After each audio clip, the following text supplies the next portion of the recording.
a road, midnight, phone cam, shaky. Lights move sharp, left, right, like crazy. Call the tower, they say nothing on the scope, but the radar glitch look exactly like hope. Truth beyond disclosure, take the journey into the unknown. Hands up higher, feel that pull, we're never going home. Every little secret, every file they've ever owned. Truth beyond disclosure, take the journey into the unknown. Turn me up.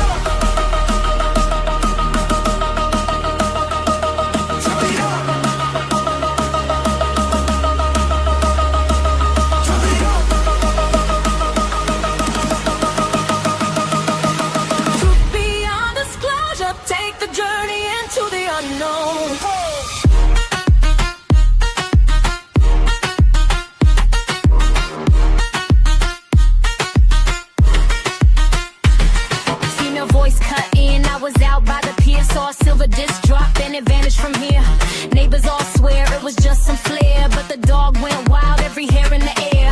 Headlights off, black vans on the corner, men in clean suits, fake smiles, giving orders. Nothing to discuss, it was weather understand, but the tape in the safe says a whole other plan. Truth beyond disclosure, take the journey into the unknown. Hands up high and feel that pull, we're never going home. Every little secret, every file they've ever owned. Truth beyond disclosure, take the journey into the unknown. Why they black out the frame when the craft appear? Why they edit every tape, every trace, every tear? Crew in the booth, we connect each dot. Coley on the mic, hit record, run it hot. Male and female, back-to-back tag team flow. From the fields, from the ships, from the old windows. Abduction marks, bright scars they can't explain. Same dream, same face, same luminous name. Whistleblower drop codes in the chat at night. Coordinate states, what they keep out of sight. SNX dialed in, we decode each line. Turn the volume to the truth, let it cut through the lies.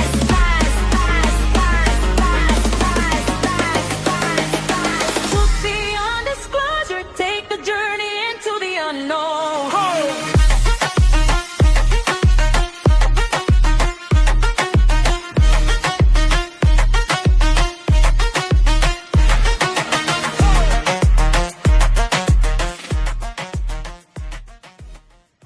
All right. Hello, everyone, and welcome to another episode of SNX Radio. I'm so sorry that I pulled this out a little soon, Maya. I'm not used to that whole, so I was like, oh, man. And then I had a song, everything on StreamYard turned upside down. And our special guest tonight, I wrote him in that song, and I wanted him to hear it, but then I couldn't find it. I was like, oh, crap. Aww. So, yeah, I know, but he'll have to... We're just going to bring Jim out. Yes, the man, the myth, the legend. I can't even say enough positive things about this guy. He is literally like one of the, I don't know, I say the icon. He's one of the people that have literally shaped all of this throughout history. So without further ado, let's bring Jim Goodall out. So... Hi, Jim. Yeah, yes. And so I said that I'm so excited to have you on, and I didn't know, otherwise I would have had a big to-do, whatever. But you're welcome. We'll have you back on again. But it's so exciting to see you. And I got to turn some of these lights off. It's really bright. Yeah, it looks like bar time or something when those lights flicker on. Yeah. I'm joking. When the closing time, my jokes just are not, no? Okay. So, Jim's always, we've had some fun experiences through all of this, but really quickly, I just wanted to run through chat and say hello to everybody who's in chat. I like I said, I was kind of thrown off by the new stuff going on, and so I apologize that this is a little rough in the beginning, but there's tons of people in here. Blazer, it's so good that I was literally so worried about Blazer. I'm so glad that he's back and in chat oh gosh. So, yes, it's good. It's welcome, Blazer. Moon at Noon. Great to see you, Gary. Thank you for all you do with that wrench. You do a fantastic job. You just keep doing what you do. Previously Possessed. Nice to see you. Chai Roof. Oh, I love these guys. Yeah, Chai Roof Sounds. Great to see you guys. Kitty Catty Wax in the house. Moon. Oh, I guess got Moon. Moon at Noon. Moon at Noon. Moon at Noon. Kitty Catty Whack. You guys are just fantastic. So, John Allen, great to see you. I don't know, Maya, you can see it on your end too. Spiritual ascension. Yeah, it was just like, oh, SA's in the house. Yeah. I know I saw Kurt W75 in there too. Andrew Gnome's trekking. We got Sam. Paranormal. Yep, Bigfoot Michigan Rob. If you guys haven't, go over there and subscribe. And all these people, yeah, definitely go over. Do you have any? So many chats already. I know, it's so awesome to see it. Like, it really is. Diane, great to see you and welcome. Yeah, Andrew. And if I missed anybody, we're really sorry. Sam's Paranormal. Let's see here. I know I saw Kurt W75 mixed in here. Yeah, I just saw his name too. Did you? Yeah. So it's and if we missed you, PNW, great to see you. I know I just saw some other ones too. Oh, Walter. Hey, Walter. I'm so glad. It's funny when people like imitate me doing this. It's like so rough and brutal. It's like, man. Dan, great, and thank you for subscribing. That's amazing. We always, we're building our little clan of whatever you want, the black sheep of the family here at SNX Radio. I see Spiritual Ascension. And like I said, Chris Sadley, great to see you. He's local. He's been moderating and doing a great work too. So if we missed you, we got Castro without an R. Great to see you. Cryptical Crossroads. Like I said, if we did not hit you, I apologize. We'll definitely get you on there. Paranormal Paul, as I'm saying this, I'm going through. Paul, yes, it's good to see you as always. But yeah, if I missed you, I'll definitely make it up to you. Midnight Night Watchers, like everybody that's going in here, Mickey, like great to see everybody. So yes, absolutely. If you have not already, hit that like, subscribe, and share button, and then on to it. Without the further ado, Jim, why don't you tell everybody who you are, what you do, Okay. why you do it? I'm Jim Goodall. I've been around this planet. I think it's next Saturday, the 27th. Is it your birthday? I hit 81. Oh wow! No, I don't know. way. I don't know how in the hell I got that old without croaking, but I've been around for a long time, and I've been blessed to have met some incredible people along the way. I was heavily involved in upper management as far as friends go, up to Lockheed Skunk Works over the years. A lot of them have died off now. I'm a writer. I have 31 books in print, and my 32nd one, in the order it was, is actually number 27. But there's going to be 32. Could build a library off of that, Jim. Yeah, that's awesome. Yeah, and I hated term papers in school, even if I liked the subject. You have to write something. Oh God, why? And this is what I had a Royal portable typewriter. It was my former mother-in-law's, and that's how I wrote everything. And if you made a mistake, you got the white out, go back. Oh yeah. Oh, that was a pain in the butt. I bet Maya remembers that. We're old enough to remember that. I used to try and get high off the whiteout sometimes too, I think. When I was Maya little. was sniffing the whiteout. Yeah. This is my generation, though. Probably my generation. And I'll smoke it. Mm-hmm. Yeah. Jim, I told Doc Skinner, I was telling him about the last time that we were on. It was you, me, Tim Mothman, or Mouthman, and Polly and Mr. B. friends. So I was like, that was probably the funnest. I was so glad that you showed up, but you had some back issues and stuff going on, but that was hilarious. I will never forget that show. That was a classic. Well, I have issues because I've worn out a lot of parts, and I'm out of warranty, so I have to do. I am not saying a word. I can't say a word about that. I think that you're like even cooler than what I thought you originally were. How about that? Well, as if you couldn't get any cooler, right? Yeah, no, you need some help. I know, as you tell me often. I know. I guess there's a lot of it too. At this point. I did get a compliment yesterday. I was at Walgreens to get something for allergies. Here in the desert, everything's in bloom. And someone was talking about allergies, and I said, "Yeah. When we start getting old," she said, "Why?" She said, "Well, I'm 72." She says, "You'll get there. You'll get there soon." I said, "Dear, I'm 80." You don't look like it. You don't. I don't Yeah, act it. I don't act it either. Oh God, no. I drive a red 500 horsepower 2010 Grand Sport Corvette, and I like going fast. I don't drink. That's one good thing. Thank God. Yeah, that's a major plus. You would lose your way with the jar I saw the last time. Yeah, They don't mix well together. You got to either the stoner or you got to pick one or the other. But I think I'd prefer the stoner route. Yeah, me too. I mean, but mine's medical. Oh So yeah. literally, I've had a medical. No, I know you have. I know you. Yeah. I know with your history and stuff with the brain scans and stuff. I know that. Yeah, it is. yeah. For those who don't know, the day Challenger blew up in January 28th, 1986, I spent 11 hours on the operating room table at Mayo Clinic in Rochester, Minnesota, as they were taking a golf ball size tumor out of the middle of my head, and my chances of survival were in single digits, less than 5%. Yeah. And it wasn't my time. I said, no, you still have to inflict more of your sometimes unfunny or painful, fun at people. But I just, I love life. I feel blessed knowing the people I've met. The one community that I have felt the most acceptance in. A lot of people say, well, Goodall, you're an asshole. I said, I'm not going to argue with you. So well, you just don't like anybody, they should know, and you got good taste in the people you do like. So I'd say that, there's nothing wrong with that. Yeah, and I just, there's people, I don't like you. I said, well, the line starts about a block and a half, around the corner. So if you want to join the group that they don't like Jim Goodall. And no one that I know, and I know a lot of people. Who the heck wouldn't like Jim Goodall? Oh, for real? There's a ton of them.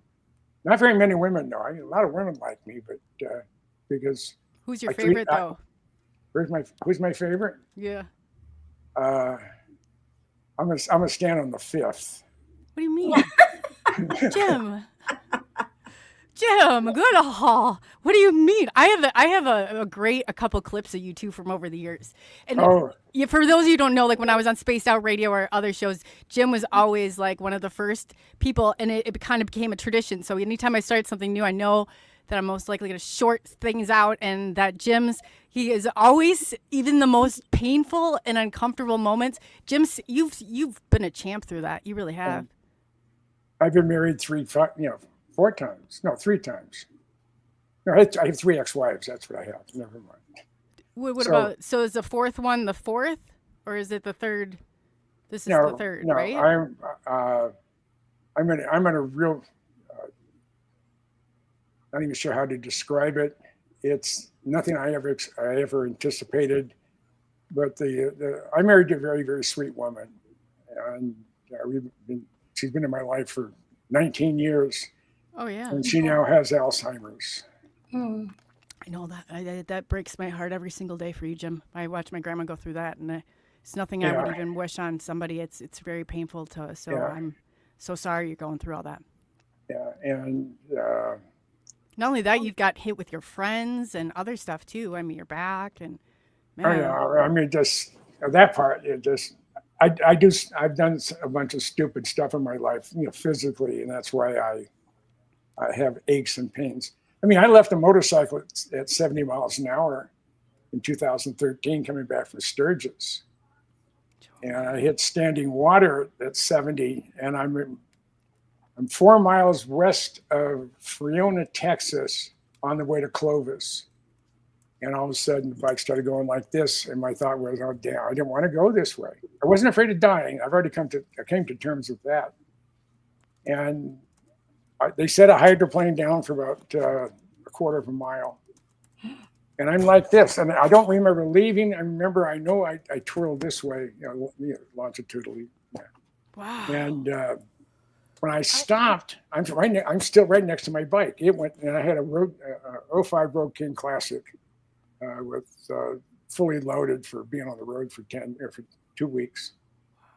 And I'm right near, and I'm straddling both westbound lanes. As I'm laying there, it's raining again. And, geese are geeks, yeah. And my next thought was, oh God, I hope there isn't an 18-wheeler with 80,000 pounds of hogs right behind me, because I'm going to be screwed. Oh man. So I started seeing if I was all together, because I've seen movies, films of guys leading motorcycles, and their arms and legs go in directions they're not supposed to go. And I looked down, and both my feet were right where they were supposed to be. And I lifted one up and wiggled my toes. That worked. Did the same with the other one. I lifted this arm up. It was fine. I lift this arm up, and when it's raining, a little bit of blood goes a long way. The only thing I got leaving a motorcycle at 70 miles an hour is road rash, about this big. That's it. Wow. And I just got up and walked off to the side of the road. Everybody had stopped, and of course I was blocking both westbound lanes. 3 cars behind me had, excuse me, multiple critical injuries. So I think they saw me go down. They hit the water. They probably rolled their cars or whatever. But the ambulance comes, and I'm in there. They're checking me out, and my blood pressure was normal. Wow. And he said, "Well, how fast were you going?" I said, 70. I said, "How old were you?" And this was, I think, I was 68. Yeah, 70. Yeah. I thought I was. Oh, yeah, you got some good. Yeah. Whew. And he said, "You should be still laying out in the middle of the road here with a sheet over you." I said, "Yeah, but I was too hungry to go. I'm here for a purpose, and I'm not sure what that purpose is. Bring joy and laughter to people's lives. I don't know. Get people an opportunity to get pissed off at somebody. Yeah, I'll give it a shot every once in a while." I do good at that too, but you're right. But Jim, look at all you've accomplished in this. There's nobody that has as much. I mean, you hold a huge piece of the history in this. You've been such an active part of it. Because I'm much older than anybody. Most people my age are already dead and have been for a while.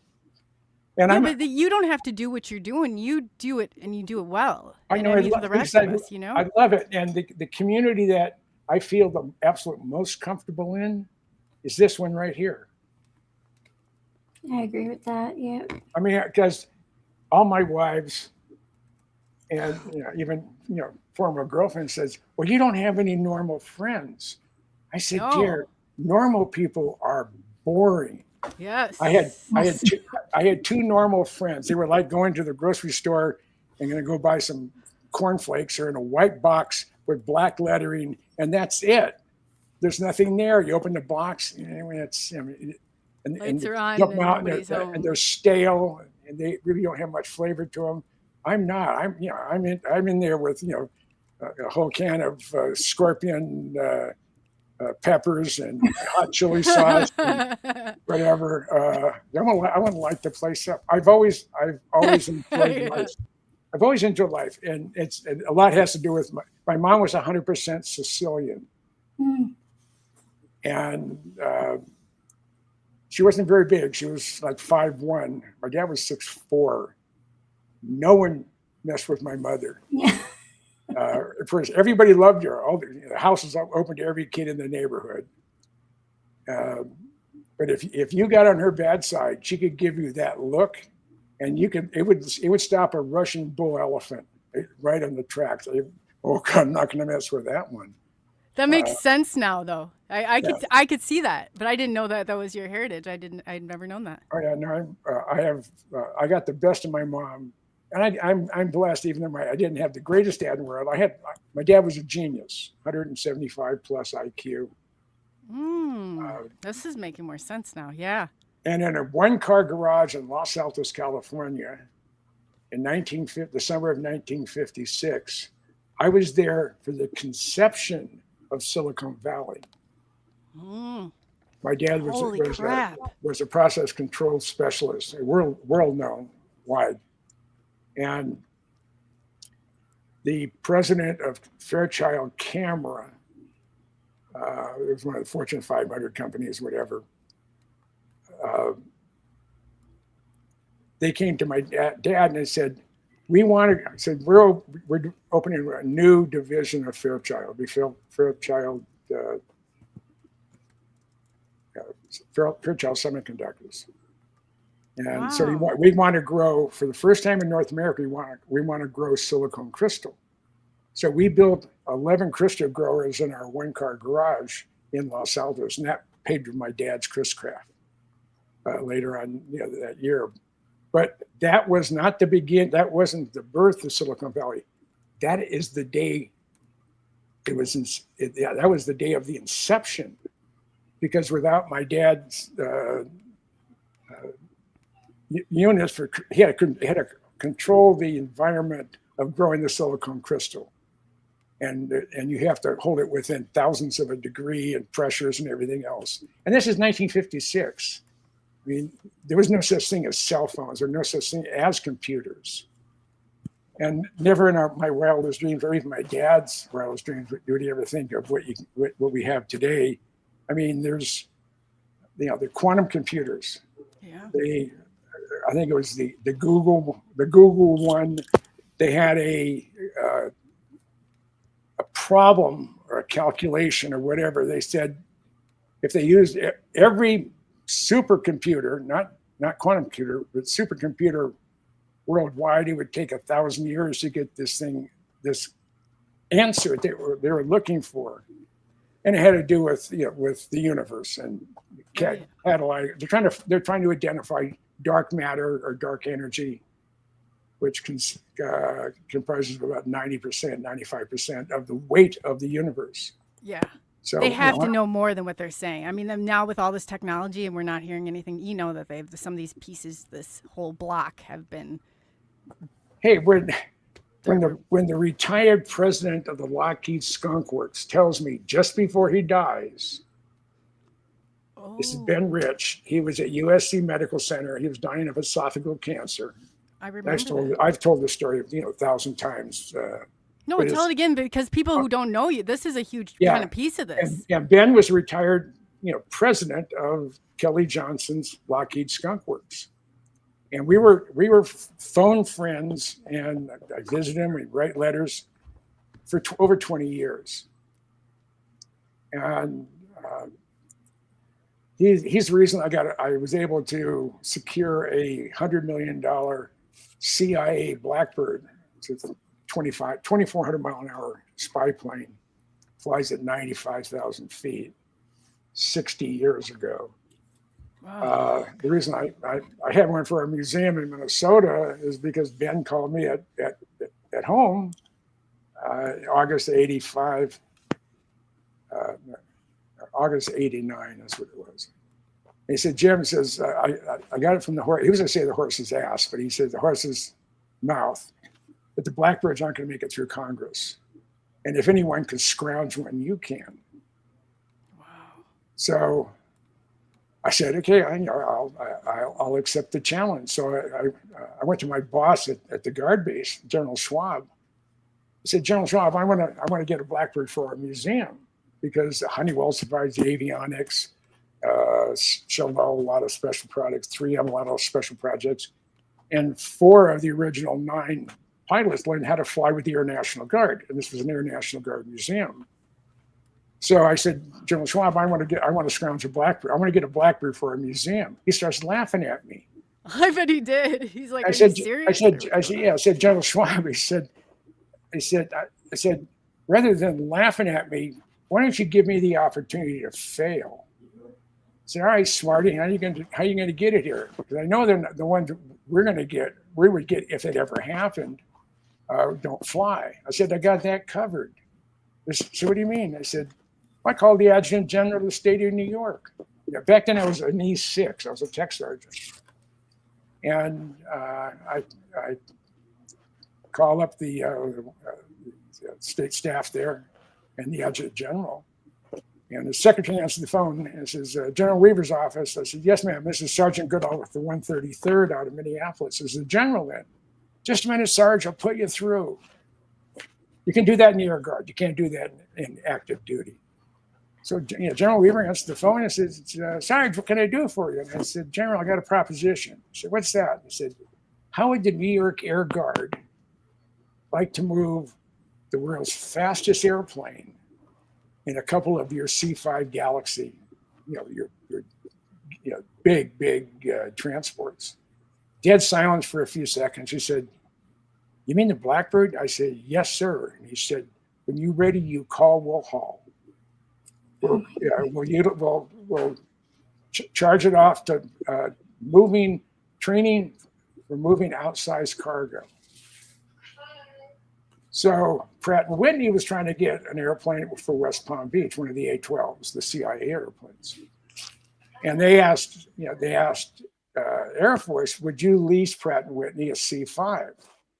I said, yeah. I said, well, how much? I think it was almost $1 million a day plus gas. Wow. And I scrounged 2 C-5s for 8 days each. Did you really? Plus, That's who in their right? And people who don't know, these are the aircrafts are not. This is not even a cheap matter. And to get them, and oh wow, I didn't know that even. Yeah, I managed to get and you'd never believe it by today's politics, but I managed to get the entire Minnesota congressional delegation, 5 Democrats and 5 Republicans, to sign off on the Minnesota Air Guard getting the Blackbird. And we got it. How in the hell did you pull that off? That's crazy. I wouldn't take no for an answer. That's what I like about you. And like I told General Schwab, he said, give me the opportunity to fail and I'll prove you're wrong. What? And there's some officers who said, oh, this Goodall guy, he's more full of it than most people I know. And when I pulled it off, they wouldn't speak to me. And that's how some of this is run, though. That right there is exactly that part of it that I cannot stand. Pissed them off. Yeah. So I've instead of being happy for somebody, there's a certain and it's not that it's really like it's just the way that it is. You're gonna always run into this. I feel like because of my passion for things that go bump in the night in Area 51, and that's where the A-12 Blackbird was flight tested. First flight, April 26, 1962.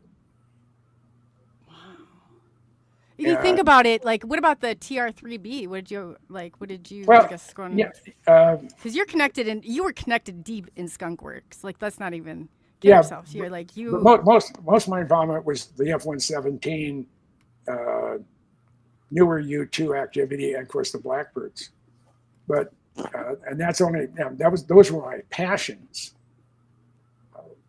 And I should pull some of the pictures off with you in the aircrafts or getting on. Like, you have a ton of them on Facebook. Yeah. Sherm Mullen, who was one of the retired presidents of the Skunk Works, he said, Jim, I went through your whole 75 years of the Skunk Works book. I said, he said, Lockheed should hire you to keep this updated. You have a public version, and then you have the classified version. Yes. I covered 43 Skunk Works programs starting in 1943 through for 75 years. You've had, do you know that have you written in one of my songs, the intro songs? I couldn't find it tonight, but I have it on there in one of the projects. You are, for people who do not know this, Jim Goodall fought for especially Area 51. He's been a big whistleblower throughout this whole thing, which is a very uncomfortable place to sit. Sometimes I know. I get that, Jim. And people don't realize all of that. You're like one of the real rebels out there. I love that. I had a laugh when we were assigned, when the Minnesota Air Guard Museum was assigned the A-12, and it's in storage at Lockheed Palmdale. I was out in LA the following week, and I go over to there was someone I wanted to see at the Skunk Works. And I go up to the security desk, and I could hear people behind. The door was open, wall, their door open. There was officers behind the wall. And I said, for someone, you want someone up front, press the buzzer. So I hit the buzzer, and you hear it ring. Who's there? I said, Jim Goodall. Dead silence. The Jim Goodall? I said, well, there's a total of 5 of us. 2 of them are buried, my grandfather, my dad.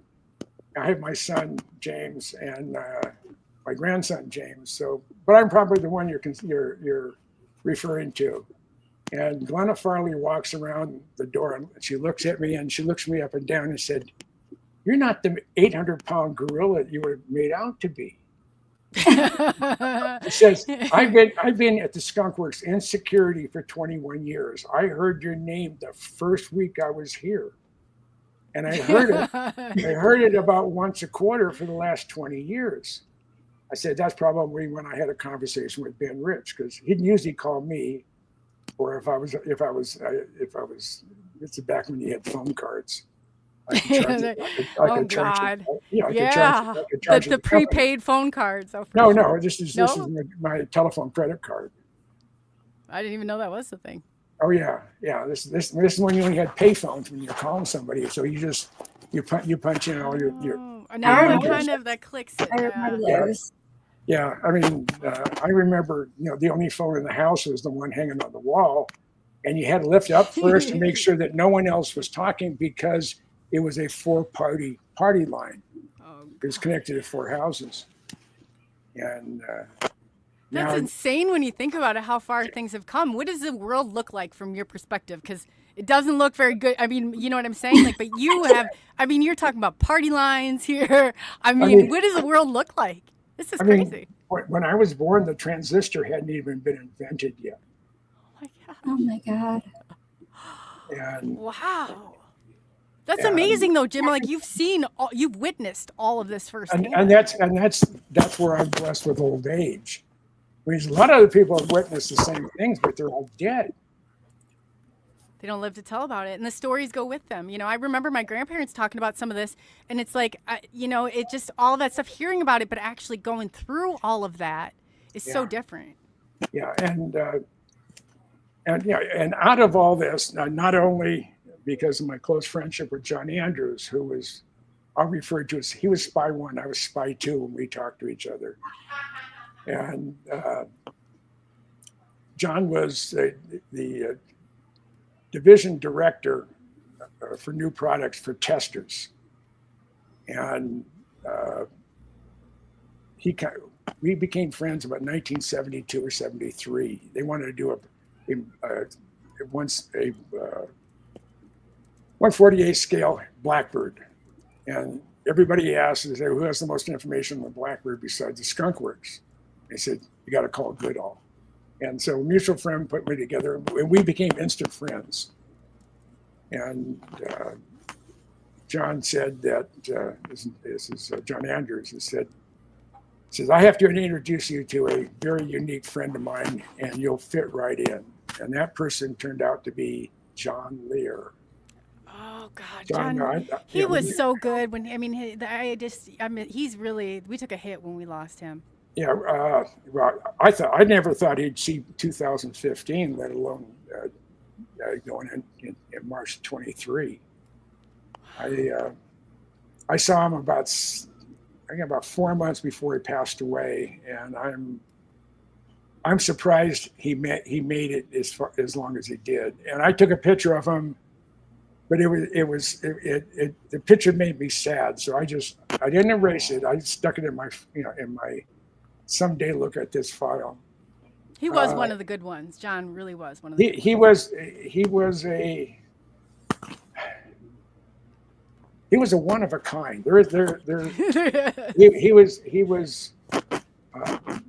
type rated in 56 or 58 aircraft types and helicopters. People don't understand that. I have my pilot's license, and when you get this is not just a little like, hey, check a box here. You have to go out and take your certification and do your test flights and all that stuff.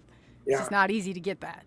On John's 16th birthday, he flew around the world in stopping. He had an FAI observer in with him. The guy couldn't do anything other than observe. And he held, at the time of his death in March of 23, he still held all 15 FIA world records. Wow, that's amazing. And but everything about John Lear was just bigger than life. It's true. I mean, So are you, Jim? So are you? Somebody was Well, they were talking about Bob Lazar in the chat, and I was like, yeah, that's another well, one. no, I'm heading that direction. Just Oh, sorry. The chat got ahead. Shame on you, chat. there's lead ups. There's method to the madness. Sorry. And I became very, very close friends with John's, and even his ex-wife. They got divorced after 51 years. I don't understand that. Just use a pillow over it. Just hold it there, and that would solve it all. You know, that sounds crazy, but my grandma would be like, "Your grandpa's snoring. Go put the pillow on his head." You know, that was normal in my family. But yeah, that's funny. You say But that. Mary Lee told me, he said, "You're the only friend that John has that touches each one of his very, very segregated passions." And I feel a little bit in each one, some more than others. And I was blessed to know him. I met his dad, I met his mom, I know his girls, and he's bigger than life. He's bigger than life. So this is December 1988. The Air Force, the month before, in November 11th and November 22nd, announced the existence of the B-2 stealth bomber and the F-117 stealth fighter. And they had a rollout of the B-2 at Palmdale, so he had real photos. Picture of the F-117, they did it at night. It was backlit from a tanker, aerial tanker, using a telephoto. So it's all, the depth of field is all compressed. And you couldn't tell what the sweep back was in the whole bit. So January 1st, right after the first of the year, I called up Lear, and they said, "Hey, you want to see if we can go cover the F-117?" John says, "Yeah, it's fine at Tonopah." So, well, let's go. So I flew in to Vegas, rented a car, picked up John, and we immediately headed north of US 95. And this is before digital cameras, so I was shooting. I normally shot Kodachrome slides, but because I needed something processed quick, I shot color, Kodacolor 100, real fine grain color film. And I had Nikon cameras and lenses. So we're head up north on US 95. We're just past Scotty's Junction, and an F-117 flies over the road about 1,500 feet above me, and about a 45-degree angle across the road. I about crashed the car. And Oops. So we got into the Tonopah. We got a quick bite, and then we got on US 6. You head east for 14 miles. You come to a big old sign that says Tonopah Test Range. They have a nuclear bomb on top with a booster for just weapons release. They were inert bombs, but it was a B-43 nuke. And you turn down that road. It's a very wide, very well-built road. It goes all the way down 18 miles to the gate at Tonopah Test Range. As being in the military, I could get on any base unless it was a restricted area, and I didn't have access to it. So John and I drove down the fence line, which is public lands, and we're sitting out there. And I look to the north, and there's a black fuzzy ball. This is about a real long approach. I guess about 20 miles out. And there's a little white light underneath. I said, well, that's probably the 117. And then there's a little blue and white dot or fuzz ball with a light. I said, it's got to be a safety chase. So as it's coming up, as the viewfinder is filling up with this F-117, my body starts vibrating like I'm a 10-year-old boy seeing a naked woman for the first time. I could not, I'm trying to, and my body just would not quit shaking. And I went through all 36 or 37 exposures. And I told Lear, I said, hey, let's get the hell out of here. Let's get back to Vegas so I can get this thing processed. I don't know if I had anything worthwhile because I was shaking so bad. And he just laughed at me. So we head back. We stopped at the little alien, had a bite to eat. There, Rachel, that Joe and both Joe Travis are Were still you flying alive. Janet Airlines or what? No, we were in a rent-a-car. Oh, that's So we get back to John Lear's house, and he said, I said, I have a new friend just moved here from Albuquerque. He used to work for Sandia, and he's waiting for his clearance to be upgraded because he's going to be working out in the desert doing something. And then, so about 10 minutes later, a knock on the front door, and we go. Ian goes over and brings him in. I'm in John's study, which was that study should have been preserved. The dirt and the grime and everything else in there, everything. This was a unique place on the planet. Was John Lear's study. I bet there's all sorts of stuff in there. We would have described some of the stuff you saw. Yeah, you couldn't put any more pictures on the wall. They're all framed, and his study was 20 feet by 20 feet.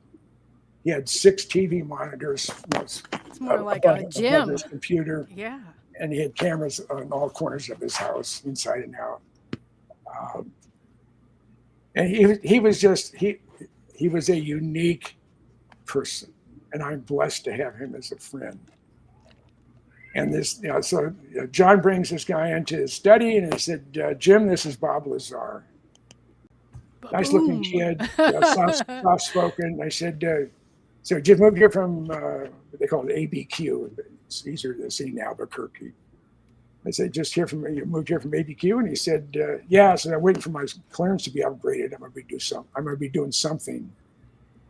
And so I told him my dilemma. I said, I have some color print film, Kodacolor 100 print film. I photographed the F-117 today. He said, well, hell, I said, I have a C-41 processor at my house on the other side of town off of West Charleston. Let's go over there. We're going to process, see if anything's good. I'll print out whatever's good. Oh man! And I said, sure. So we jumped in his car, and we're about a block from Lear's place. And he looks at me and he says, I feel sorry for that dumb son of a bitch Lear. I said, what do you mean by that? He said, this guy's from a world famous aviation family. I mean, my God, his dad brought Learjet to the world, not counting all the other stuff he invented, including the Lear fan. Oh gosh, yes. That's huge. People don't know Learjets are huge in aviation, like for corporate. But this is Lazar talking. He says, and his dad, his dad brought Learjet to the world, and he's flown around the world. He's soloed around the world on his 16th birthday. He said, and the dumb son of a bitch believes in UFOs. You got to be kidding me. So that always stuck on my head, because Lazar next day says, you couldn't put a gun to my head to convince me that UFOs are real. Yeah. So and then less than a year later, he is silhouetted. His name is Jared, altered voice. George Knapp is interviewing him, and George Knapp's a friend of mine as well. And I've known him as long as I've known Lear. But we don't like Jeremy Corbell. Right. Yeah. I said it. Yeah. I said it. Take that. No, I'm joking. Yeah. He's not. He's a self-promoter. He doesn't give a damn about anybody else. No, that's what bothers me. He got Bob in a little bit of trouble too. That wasn't fair. Yeah, and so fast forward to May of 2022. I'm at a SOR function in Nevada. I think it was the first year Reno, or it was the one before, just before the next one was at Reno. You're talking about the Spaced Out Radio Party? Yeah. Oh yeah. Then he moved to Reno. He was in Vegas before. Yeah, and so I talk to Bob occasionally. I talk to his wife more than Bob, because Bob doesn't answer his phone like I usually don't answer my cell phone either. And so I'm out there. I spent a couple of days with Bob and his sweet wife, Joy, and she is just the sweetest. I mean, they're perfect for each other. Joy White. Yeah, she's Yeah, fantastic. so we're sitting out watching the sun go down. He has 3 horses and 3 or 4 dogs, and their newest dog, which it was Joy's dog. This dog could not love me more. I mean, he was right in there snuggling me and everything else, and she was getting jealous. So we're out on the porch. Bob didn't. I don't think he's ever smoked weed. He may have, but I don't know. But his wife occasionally. And so I had She was some. a cool one then. I had some nuclear powered stuff. It was from it was the brand was Chernobyl. And you glow in the dark. You don't need a night light. And so we're sitting there This watching. is what I love about you, Jim. Right watching the sun go down, and then again her. I looked at Bob and I said, "Hey, I got a question." I said, "Do you have a pretty good memory?" He said, "Yeah, I do." I said, "Do you remember what you said to me as we were leaving Lear's house to go get my F-117 photos processed?" He says, "Yeah, you mean that I didn't believe in UFOs and you couldn't put a gun to my head and convince me otherwise?" I said, "Yeah, that one." He said, "Yeah, I remember that." And that's what I meant exactly what I said. So, and David Darlington did a book on was it I think it was Dreamland Interceptors or David Darlington, and in chapter 5 starts at page 128 is the elders, and the elders are John Andrews and Jim Goodall. Yes. And he describes me to a T. And it's all because of my the Lear effect, if you want to call it that, and because of John Andrews, I became one of Ben Rich's favorites, and one thing led to another. I mean, it could not be duplicated. Even what I did in the '90s could not be duplicated today because You'd never get by with it. There are too many Karens out there. And too many. I would say, I won't say it. But, you can just let it go, Jim. This is no, sir. You can say it. This is how I am. They're used. Oh yeah, to no. I just I don't think even the Somalis could pull it off from this Minnesota what I pulled off. And I look back. I look back and last April, I was inducted into the Minnesota Aviation Hall of Fame. I'm in there with Charles Lindbergh. And there were 7 of us up on the podium on the inductions night, and I was the only one there that did not have a pilot's license.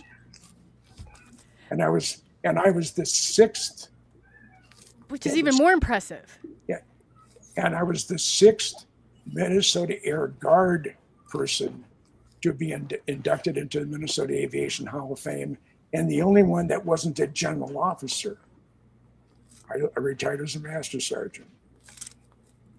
And even Gene Andreotti, who's our adjutant general, came up to me at the banquet. I was at him. I had 3 generals and 2 Mrs. Goodall sitting side by side. My first wife and my last wife. My first wife and together? They're real good friends. Oh. That's why you're not married to the second wife, right? Anymore? Well, she was punishment for something evil I did. I remember you saying that. And I referred to her as the Antichrist, and then I was married. and then I was married to the fraud, and she took me for everything, except my sense of humor. Thank God she didn't rob That's all that matters. Yeah, but she took me for over $1 million, and I was homeless and $85,000 in the hole, and I lost access to my 2 beautiful, purebred German Shepherds. My Charlie Brown was 130 pounds, and he could do everything but knit. I mean, he could read my mind. Scorned women. Yeah. Man. No, and I treated this woman like a princess, but she didn't. That's never mind. But there is a God. I know that because was it 2 years ago? I got a post from my stepdaughter, my former stepdaughter, who I love dearly. And it was her, he said her brother Paul's getting married, and they're on the beach in Edmonds, Washington. It's right around the 4th of July. So it was a long video. It was about 10 minutes long. And it's panning around showing everybody. And I'm looking for my ex-wife. And I don't look at her. There's some dumpy guy in a Panama hat. He's in a blue and white seersucker suit that's too tight and too short in the arms. And of course, he had his white socks on and ugly New Balance. The New Balance shoes. And he's with a woman in a blue and white muumuu with frizzy white hair. She didn't look familiar. One of the blue-haired ones? No, there is white-haired ones. That's what I call the blue-haired ones.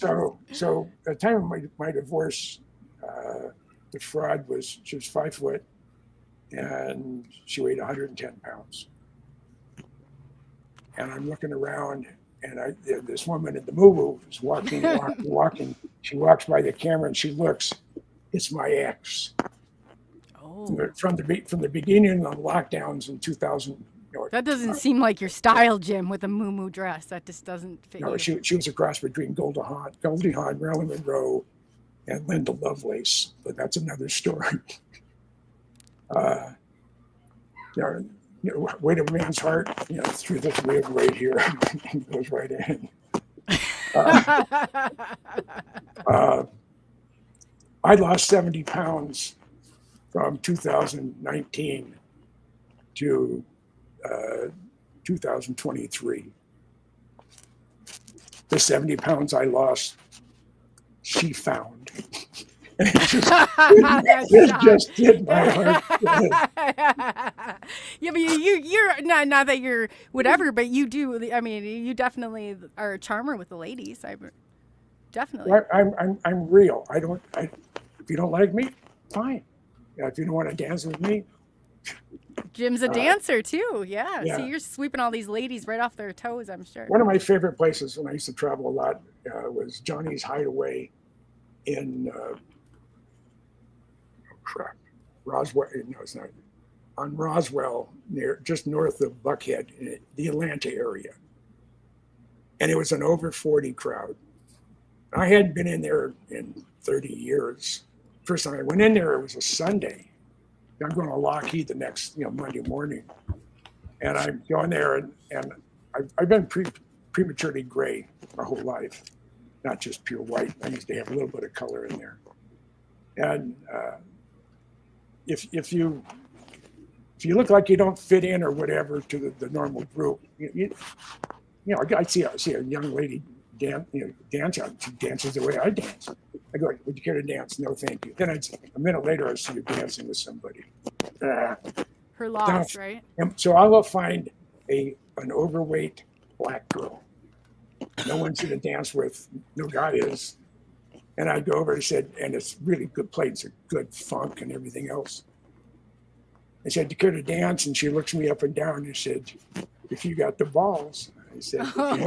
I said, if you don't like the way I dance, you can walk off the dance floor and I will not be offended. Well, 3 dances later, she says, I got to sit down. And then, of course, I never had a problem, getting you could keep to up dance. then? You had the moves, huh?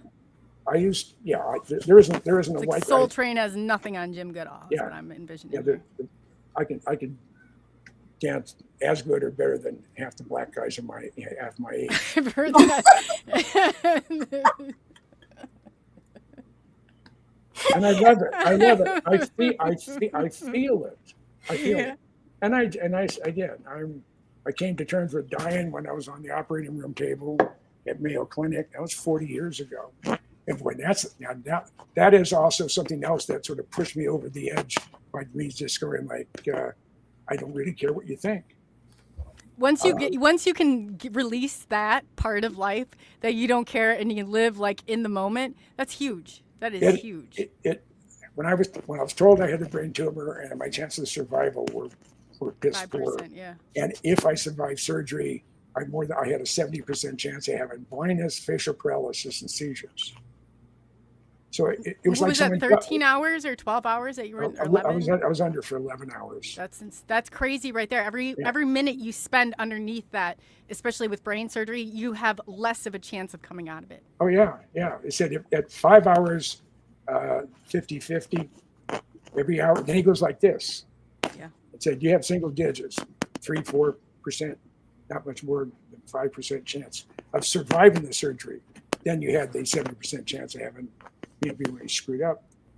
So I was at my favorite watering hole. My workout regime was I would go to Stone Wings and I would dance to live music, every single song from 8:30 to 9:15 when they went on break, and then I'd go home. And this is it. I found that on a Monday that I had a brain tumor, and it was this 36 hours later, Tuesday night, all of a sudden, dread just came over me. I managed to get out without losing it hysterically. It took me 3 hours to drive 4 miles home. I get home. My ex was really, really good about. She's a good ex-wife. She's a wonderful ex-wife. She's like my sister today, and tears are just coming down. I'm not going to see my kids grow up. I'm not going to see grandkids or anything else. You have a son and a daughter. Yeah, I'm not going to be able to chase any more women. God. Then no more dance-offs. I mean, this is going downhill quickly. I mean, all of a sudden, it was like at the second hand's coming up. Straight at 3 a.m. is like someone changed channels, and I had a peace come over me. I said, if this is the end, I have no regrets. Wow. You know what? If you hadn't gone into it like that and you had that negative mindset, I really don't think anybody could have pulled through this but you, Jim. I really don't. I'm at Mayo Clinic. And which is one of the top hospitals for all of this in the whole world. In the world. Yes. In the world. They have privately owned 747s land at Rochester Airport. And they That's have where I limousine went. service. Yeah. Yeah. And so I've already come to terms with it. They wake me. I checked in on the 27th, St. Mary's Hospital. They picked me up at 5:30, shove a hose up my unit, and they bring me out into the operating, pre-op area. And Dr. Harner is the ENT doctor. He's the ears, nose, and throat specialist. Dr. Ebersol was the neurosurgeon. I was this team's 92nd acoustic aroma surgery. So I'm laying there, and Dr. Harner's checked my vitals before he puts me out. My pulse was 52. My blood pressure was 105/65. He said, Jim, you're not very nervous. I said, Doc, I'm at Mayo Clinic. If you can't fix me, no one can. And if you fuck up, I'll never know. I give it your best shot. And he just starts laughing.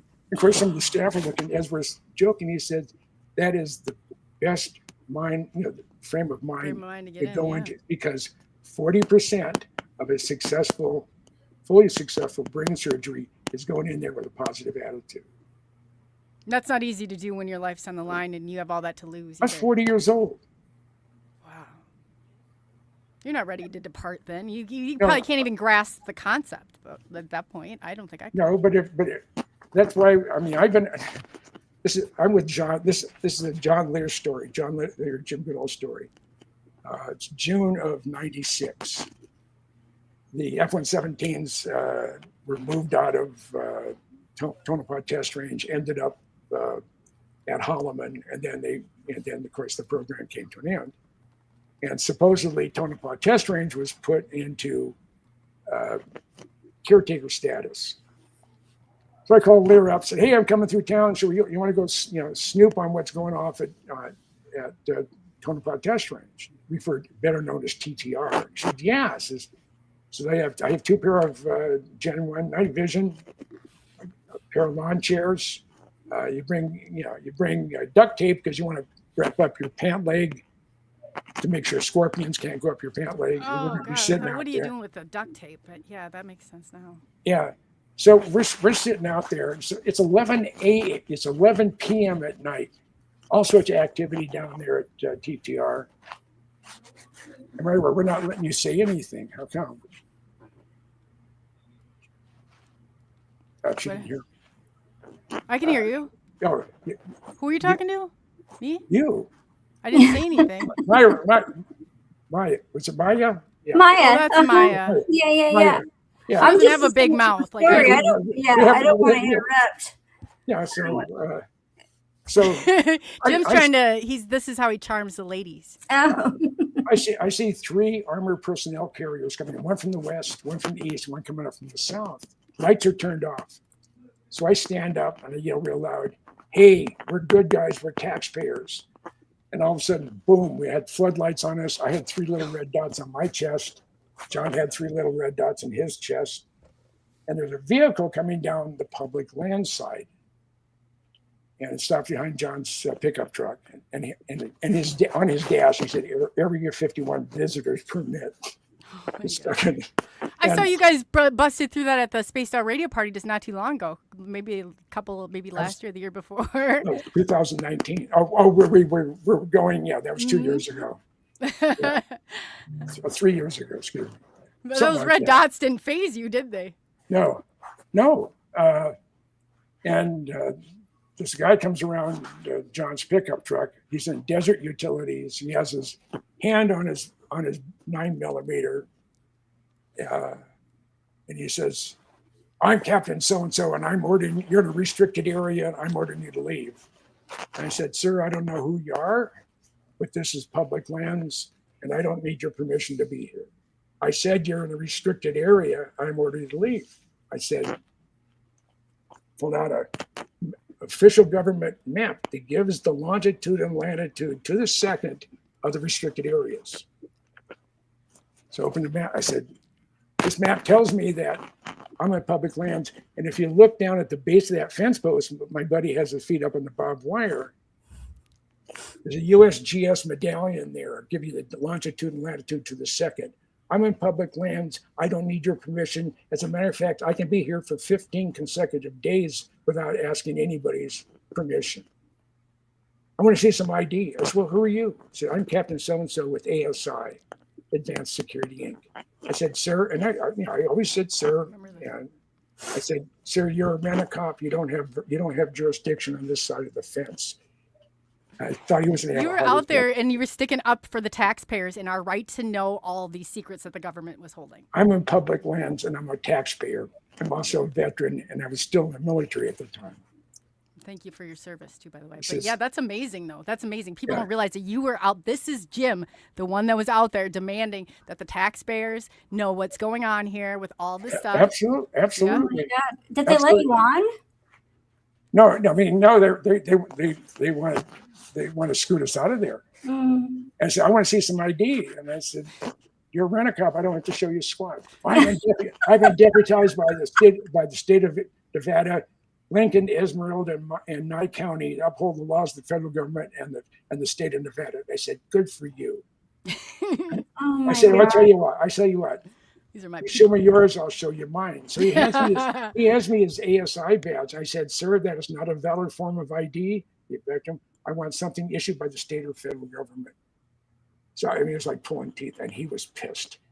He pulls out his Nevada driver's license, and I didn't have my glasses on. I said, "Okay." I pulled out my Minnesota. So you're holding on to his ID now at this point. No, I gave it back to him. And I pulled out my wallet, and I pulled out my Minnesota driver's license, handed it to him. And Lear has his back like this.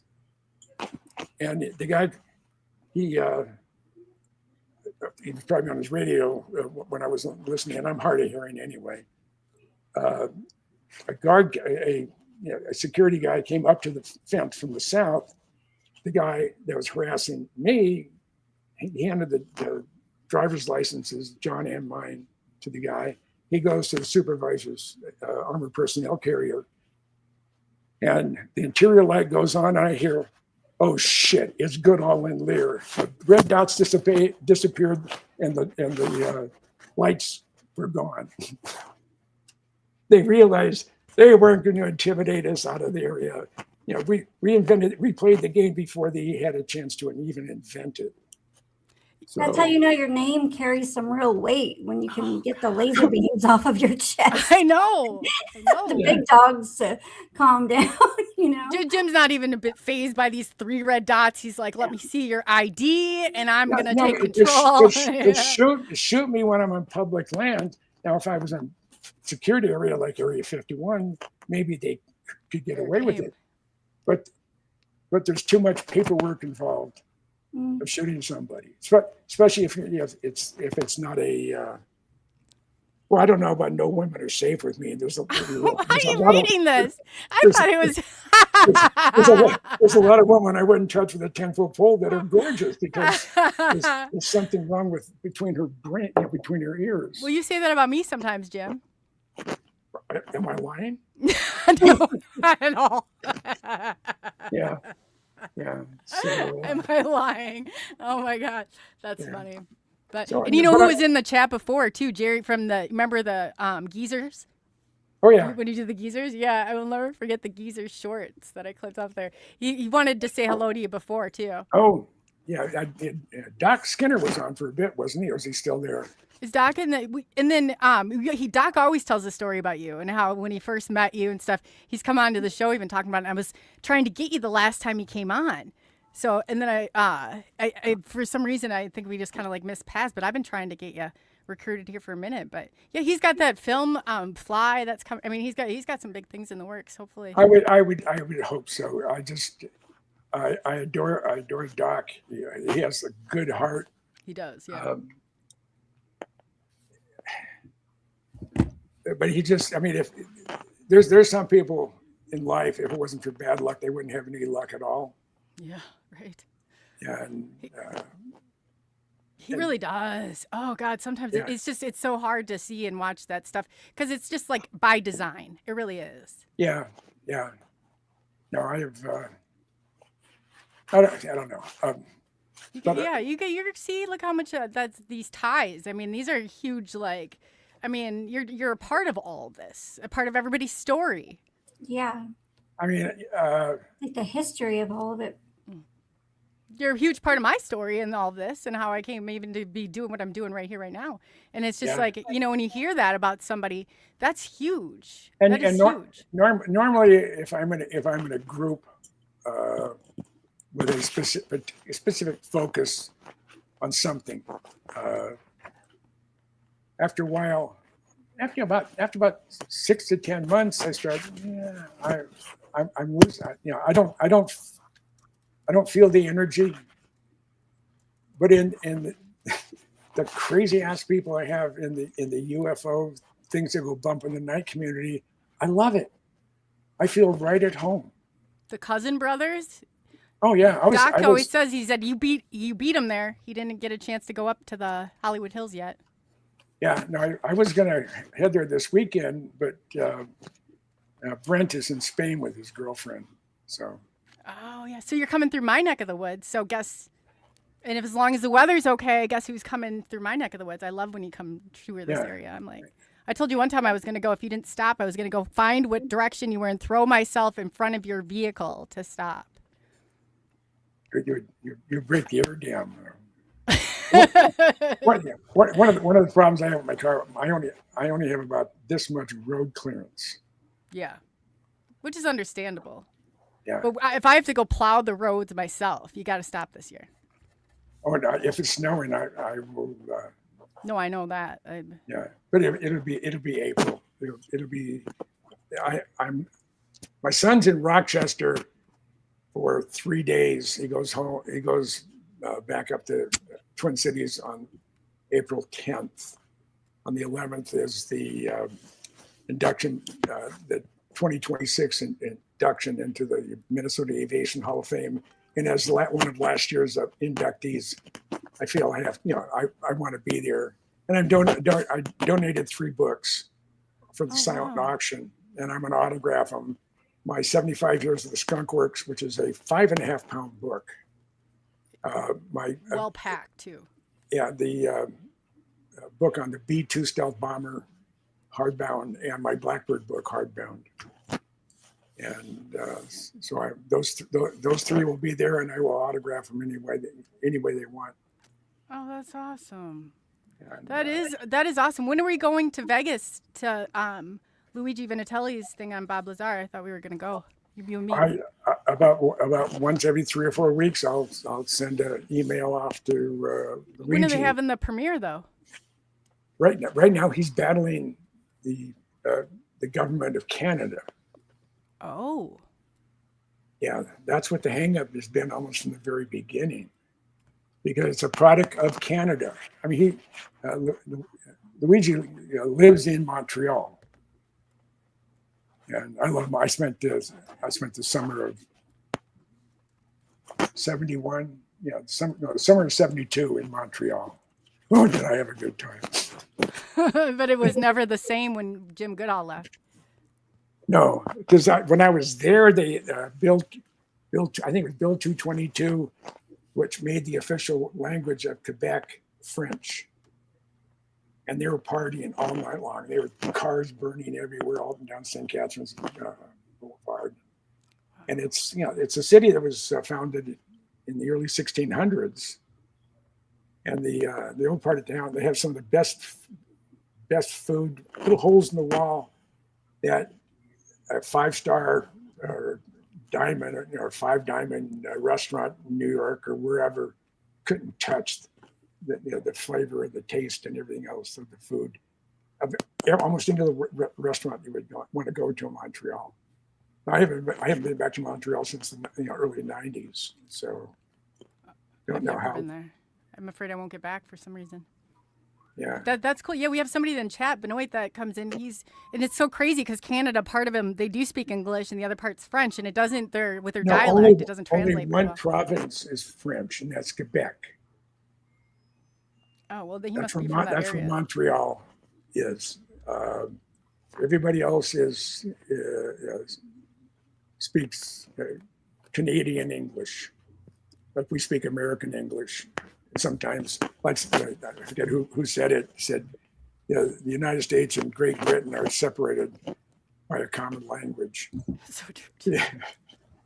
I slaughter it. I know it's bad, but it's some of they're so well spoken. In America, we're just like, oh, just blurts out. Yeah, I'm doing some outlines on what my next book's going to be, and that'll be 2 years out from now. Are you writing another book? I have to keep my brain working, or it turns to mush. You should put about your podcast, because you've got to have a hit. I bet you have to have a record for how many podcasts you've been on. I bet you thousands. Oh, as far as I'd probably be 1,000. Oh, easy. And before podcasts, I was on network TV 51 times. That's crazy. And you've done Ancient Aliens. You've done a lot of stuff since then too. Yeah. And then what documentary? There was just a documentary not too long ago too. Well, I was in all the Cousin Brother stuff on UFOs. Of course, Michael Schratt's a very dear friend of mine.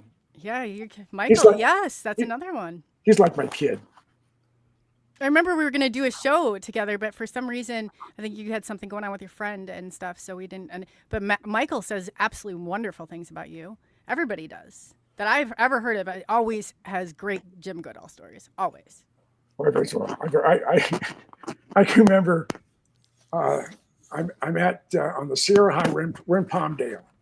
I'm working for Blackbirds or U-2s or B-2s, whatever, to land at Air Force Plant 42. And there was a guy named Chuck. They call him Chuck. He bought a piece of land, had a concrete pad, and he had a yellow step van. And he'd go there in the morning. He's a retired jarhead Marine. And he'd have a cooler with pop or whatever, nothing alcoholic. He didn't want to get busted by the liquor control board. And I'm talking to him, we're just chatting away, and I says he made some references to me about me. He didn't know who I was. I said, "Have you ever heard of Jim Goodall?" "Oh, that son of a bitch." I said, "What about it?" So I understand he's just an asshole, and he won't give people the time of day. I said, "That's not you at all." I said, would you like an autographed book from Jim Goodall? And he says, why do you have one? I said, well, I'm Jim Goodall.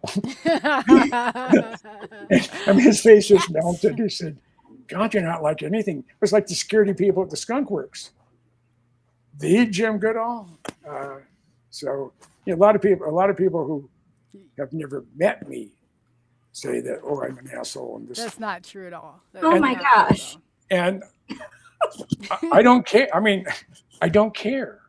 He does not apologize either for any of this, and I love that about Jim. I absolutely applaud that. Yeah. I mean, that is encouraged here. Well, your name says it all, really. Like with a name like Goodall, like you kind of got it already there with you, don't you? Yeah, I'm good all the time. Yeah, and you're all the time. Yeah. Yeah. Well, it was a Toby Keith song. I'm not as good as I once was, but I'm as good once as I ever was. Yeah. That's true. But you only get better with age. Like you're a fine wine, Jim. Oh no, you're the silver fox of the UFO community. Oh yeah, well, maybe that. But as far as the old guy goes, no, I enjoy. Somebody wanted to know earlier if you could do the moonwalk. No, I'll leave that to Michael Jackson. I just I have rotten knees, so my knees won't do it. Benno wants to know if you'll do a pre-Maya birthday dance. He'll kill me for this. Benno, remember, nothing is off limits to me, as you told me before. Well, give me just a second. You need some theme music. Wait, where's the dollar bills?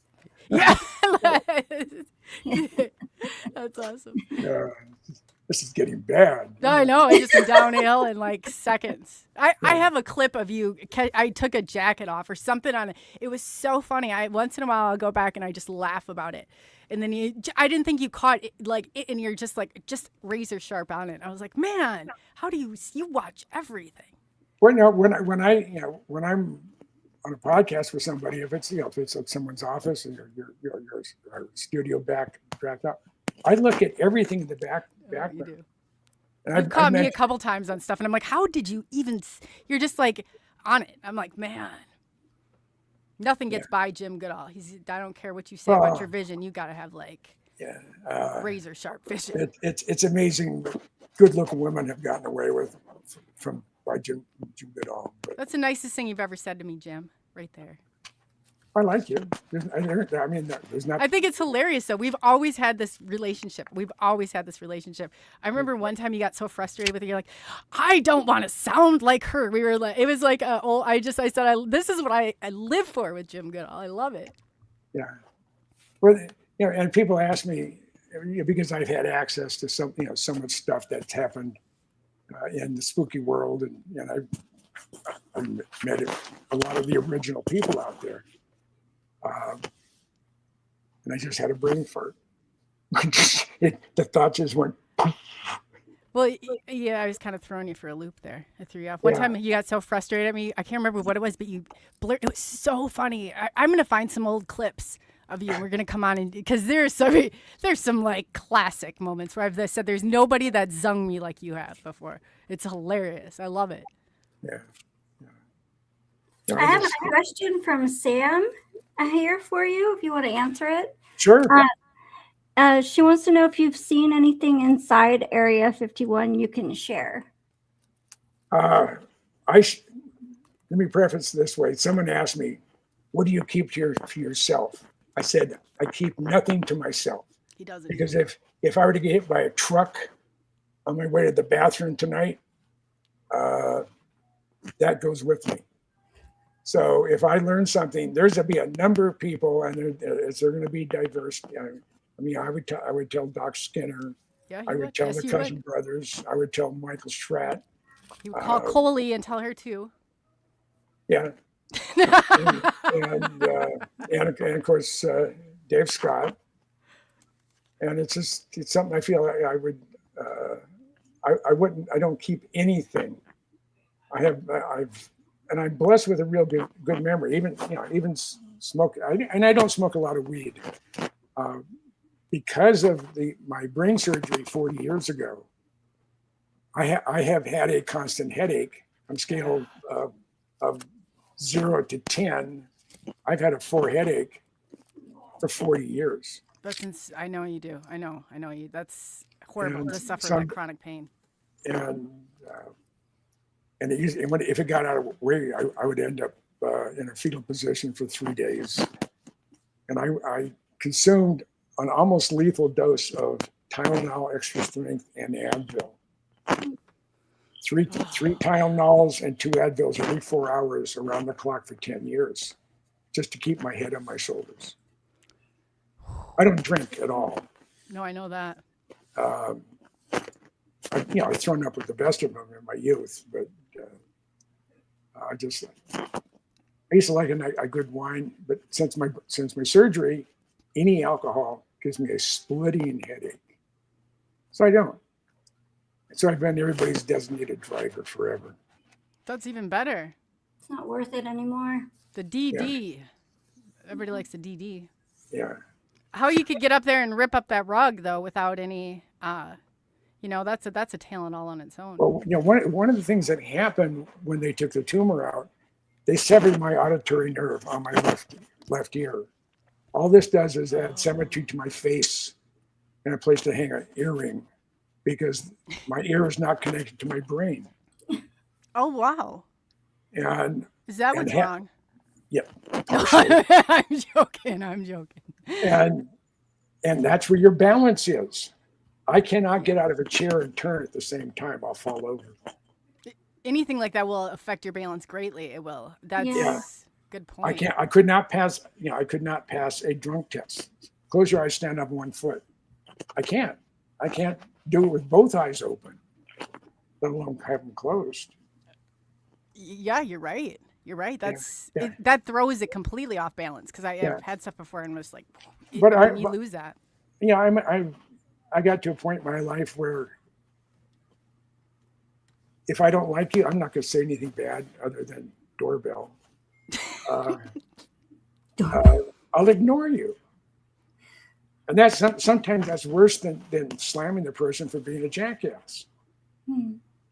I just that's the part of it where usually you can get once in a while be able to get a reaction out of you, but when I say you don't, that's exactly like a dead.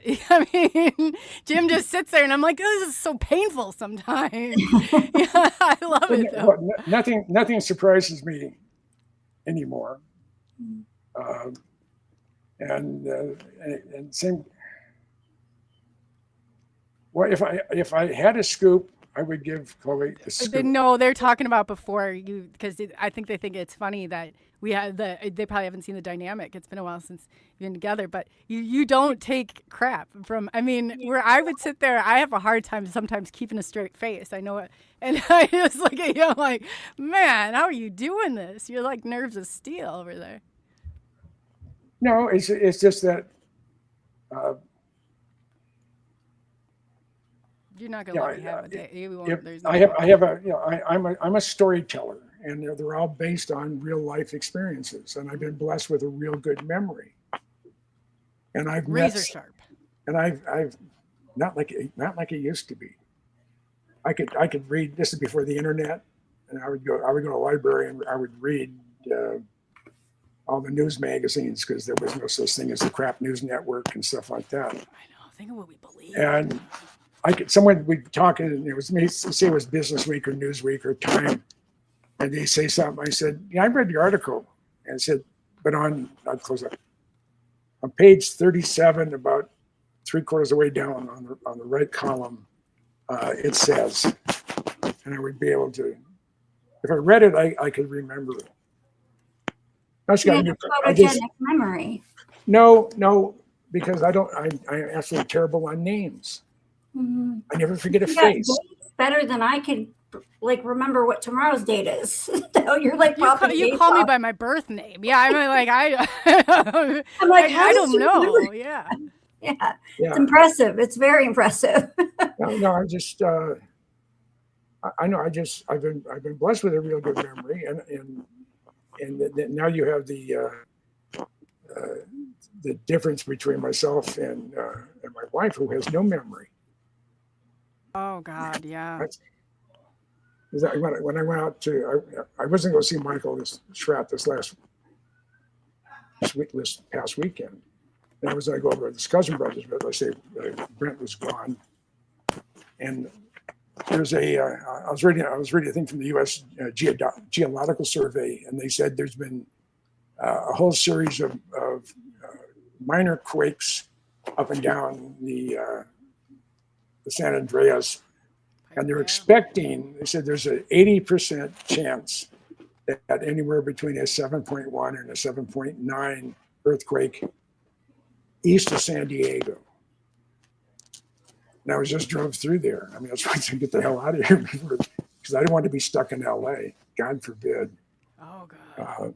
I remember when the 405 crashed down. That was. When they had the fire, or when they had the earthquake. When they had going to the stadium, I think it was an earthquake. I want to say there was that collapse. Bridge and a couple other bridges, right? That one?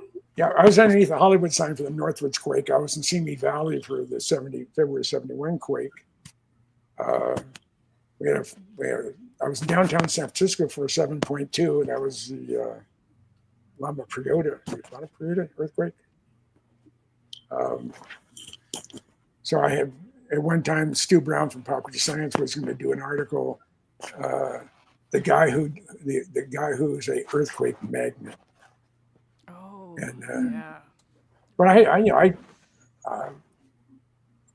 one of the things I would love to hone my capabilities on.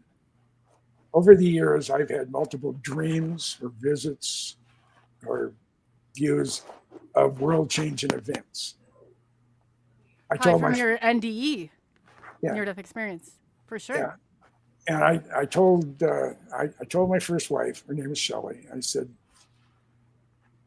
I keep having the same recurrent dream that I'm going to be in downtown San Francisco for a major earthquake.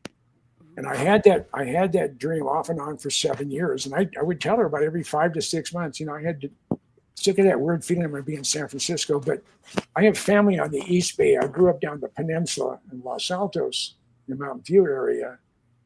I would have no reason to be in downtown San Francisco. And all my cousins all live in the East Bay. Oh, wow. So I was in the corner of Stockton and Geary on Union Square when it was across the bay, a World Series earthquake. At first, there was a homeless guy beating on the glass eye magnums right in the corner of Stockton and Geary.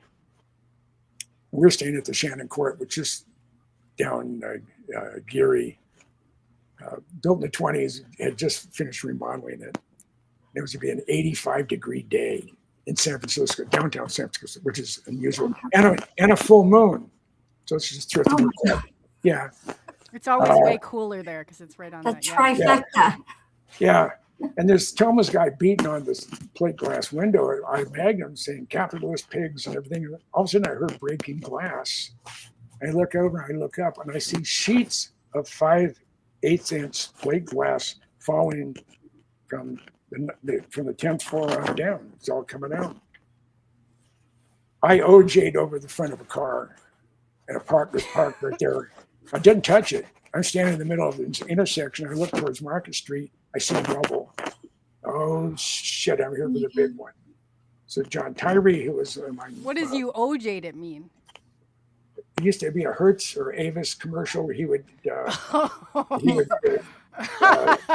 jump over the hood of a car as he's racing to get. So I OJ'd it. You'd bringing back all the greats. Yeah. The glove doesn't fit. Yeah. So John said, "What do we do?" I said, "Let's go somewhere nothing can fall on us." So we're right in the, right there at the. It's an underground garage. It would probably collapse, but we were far enough away from the structure where if it collapsed, we wouldn't go into it. They said we're going to have it said. That first hit at I think it was 4:24 p.m. 4:20. And it said within an hour we'll have at least an aftershock, or maybe that was just a preview of coming attractions, and we're going to get hit. And almost like clockwork, about 45 minutes. Boom! We had another another brief one. 8 earthquakes. So we went back to the hotel. Of course, we had to go up 23 stories, and, flights of Oh stairs. God, that's the worst too out there. The buildings like sway. It's not Yeah. the bridge is swaying, everything's swaying, Yeah. and I'm like, this isn't how it's supposed to be. So everything was on one side of the room, was on the other side. I go in there and I start filling the bathtub up with water. John said, "What are you going to do that? You're not going to take a bath, are you?" I said, "Oh, no, this is drinking water. And this is flushing the toilets water. Because within an hour of this earthquake, Lost it all, but you're going to start draining all the storage tanks and all the big buildings. And we're going to be SOL. So don't flush the toilet unless the brown stuff goes in, and then just get a ice bucket and dump it in. But we have to be very careful with that." yeah. So spent the night. Next morning, got up.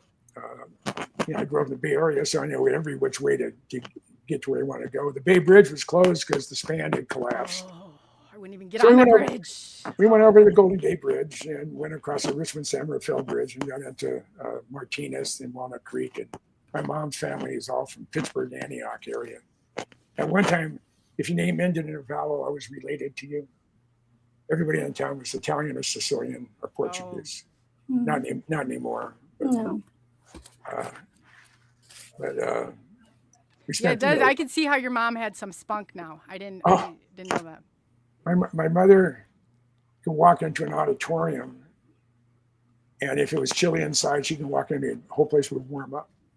She's Or- a fireball, huh? or- Spitfire. I'm already in there waiting for my mom. 30, 40 people have come out, so-and-so here. So, oh, Connie's here. I mean, everybody. That's the way my mom was. Oh, That's And awesome. she was fit. I lost her to pancreatic cancer. Oh.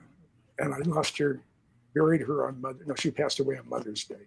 Oh my God. That's horrible. So, but I had, Oh, I'm she so sorry. she was the best there was. I'm blessed to have my mom and my dad. Because someone said on X, or someone said, if you had to do it over again, would you still want your same dad? And I said, he's the only dad I ever had, and he didn't beat me. He taught me all sorts of stuff. I mean, we had a machine shop in the garage, lathe, milling machine, belt press. I had to get a milk carton to stand on to work on this stuff. So I was exposed to just a lot of fun, unusual things growing up. It And shapes you who we are today, though. That's And definitely. I look at some of the pranks I pulled. Oh my God! Today's kids have no sense of adventure. None. I mean, zero. it was Rusty Brown, Alan Holmes, Doug Malone, and myself. There's 4 of us. We're 10, 11 years old, maybe 12 years old. It's a weekend. We're playing around. There's a sighting, and we're on the on all the freight cars. We try to get into the box cars. Most of them were empty. And all of a sudden I hear a yell, "Hey, the cab's not locked." What cab? You mean the diesel locomotive that has 10 cars behind it or 9 cars behind it? That one. So apparently they didn't lock the switches back then. This would have to be 1957 time frame, maybe 58, but I think closer to 57. You just keep getting better. Yeah, this is great. And we can all read. So we're all in the cab, and the switch had been swapped, and it was a north-south train track. So we're gonna be heading south to San Jose, and then we're gonna catch it. We knew there was a Sunday freight or Saturday night freight that left San Jose going through Mountain View, and it would slow down to 5 miles an hour going through downtown. And he said, throttle release, brake, power. All of a sudden, we start moving. We get on the main line, get past the switch, turn the switch back to close the switch. And then we just barreled down 18 miles to San Jose. We went through Sunnyvale, which is a 5 mile an hour zone. We were doing about 50, blasting the horn. I'm sure if they looked up there and saw these little kids who could hardly see over the the windows there in the diesel. This is switching locomotive. We got into San Jose. We got out, moved some switches, and just played around. And so realized that we're not going to get back until it's dark. And they had curfew back then. God forbid.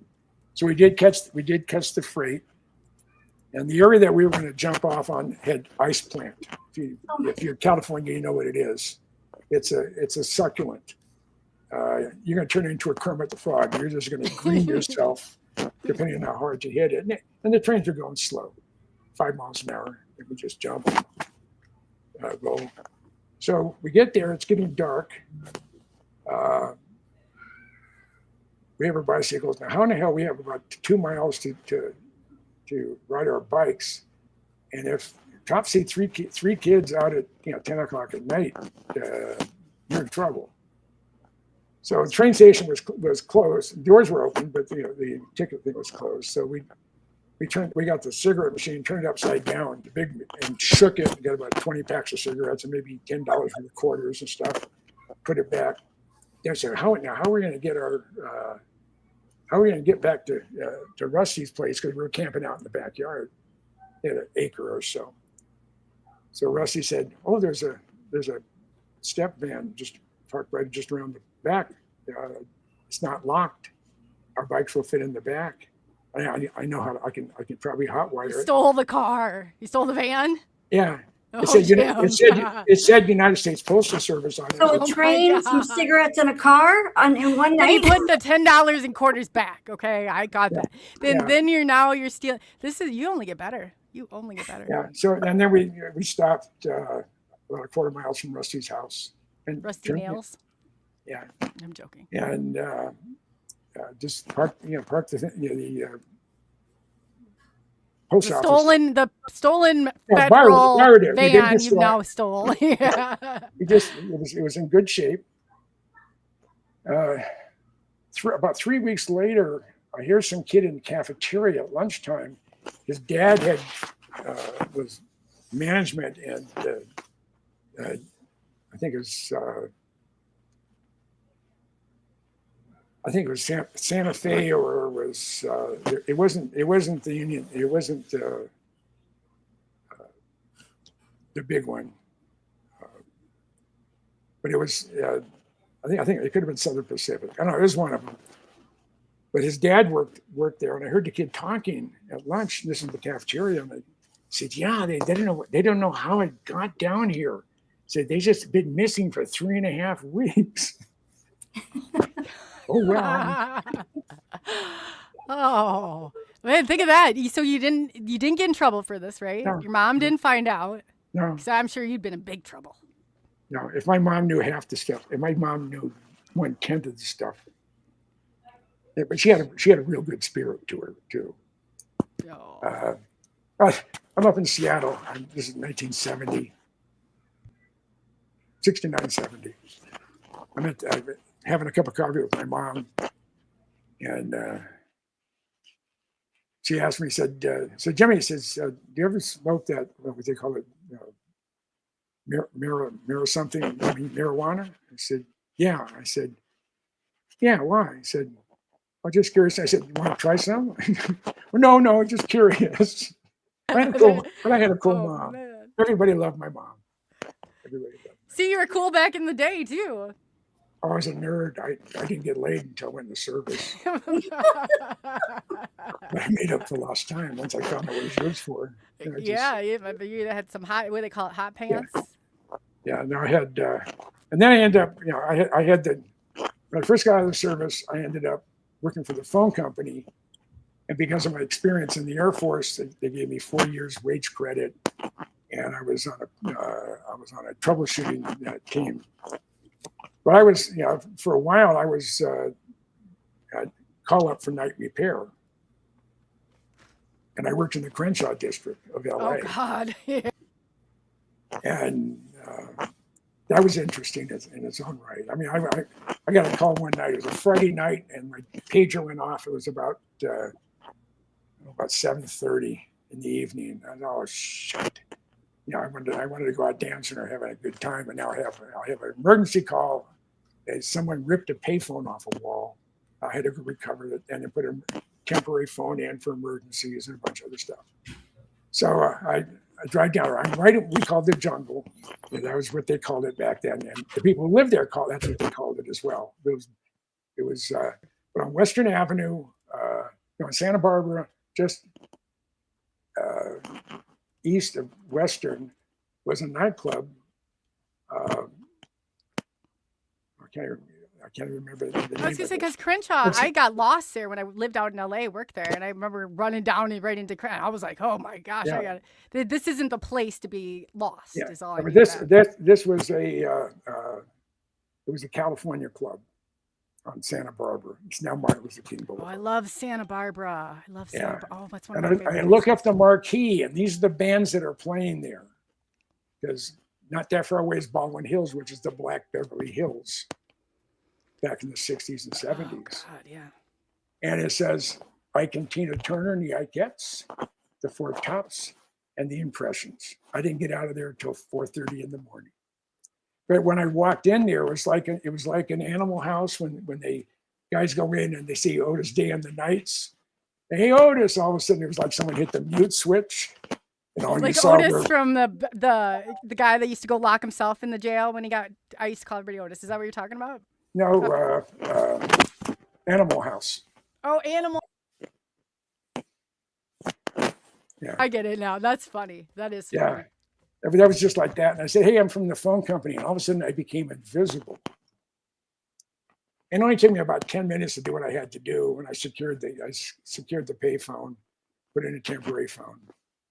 Just regularly pick it up. They didn't know you had stolen cars at this point, dumped over vending machines. I mean, they had no point. They know no clue. Stolen trains. Yeah, federal vans. I mean, yeah. I had all these escapades on a 3x5 card with dates, names, and just my cliff notes on that particular event. I had over 500 of these cards, and my ex-wife, and all her love and caring about her ex-husband to be, threw them all in the garbage. Oh, she was nasty, wasn't she? Yeah. Wow. So I do. It doesn't take much for me to to remember stuff. No, I know that. And I know that. And again, I'm blessed with a good memory. Yeah, but your dad's got a very, very high IQ. You tell me that the apple didn't fall far from the tree, right? No, I know mine's above 145. That's what I was told. I bet you're right up there too. Mine's. But it's right about where under your dad is. But I didn't even know. I always thought I had it wrong. But that it seems like that runs in this whole thing, and they that's how they're able to ID some of us for whatever reason they want to. But it just seems like that's a huge indicator right there. Red flag goes up. Yeah. No, I just I'm blessed with a good head on my shoulders. A wicked sense of humor. Yeah, because I just there's a lot of things I just don't give a shit about. No, you don't, and you don't even. It's not like you don't apologize for it. You go in and you own it. That's right there is a classic Jim Goodall, and I was like, you gotta love him. You absolutely gotta love him. Well, I am what I am, and I'm sticking to it. It's your story and you're sticking to it. I wanted to get the song that I wrote you. I did a little song and I wrote you in on part of it. I was gonna, when we were done, I was gonna go on the exit so you could hear it, but I'll send it to you if for some reason I don't know. So, But I was going to try, if anybody has any questions, we can keep Jim on here for another 10 minutes. Let's do that right now because I'd love for you to hear it. It was like, seriously, I've been waiting for you to actually hear it. Come on and hear it. Yeah. Well, I mean, you and Myra had a subject you were going to be talking about. I haven't allowed Myra to say anything. She's been sitting back there, all cute and pretty, just sitting there, just all cute and pretty. Yeah. Here, Ma, you take it for the live while I get this uploaded for Mr. Goodall here. Okay. Jim. Goodall. He's good. Goodall. How did you say what it was? The good. I like the way you said it before. I'm good all the time. Good. Yeah. So. Yeah, I just want to get this really quick so we can set out and go out on the good Jim Goodall. I like that. So is there anything you can tell us that you saw in Area 51? That question. I wish I had. I mean, I live here in Tucson, or actually Oro Valley, which is a northern suburb of Tucson, but we're still in Pima County. We don't have any street lights out here. Oro Valley was incorporated in 1974, so it's not a real old town. But you go outside and you can still, once your eyes adjust, you can see the Milky Way. Yeah, no light pollution. And Karen Hill, who is the MUFON Tucson chapter president, she sent me an image. She was outside looking up north of downtown Tucson, and she photographed a TR-3B. Oh, wow. And I was out there at the same time, and I'm always looking, whether it's an overcast night or not. I'm out there almost every night, except during the winter. It's a little bit too cold to smoke weed out there, so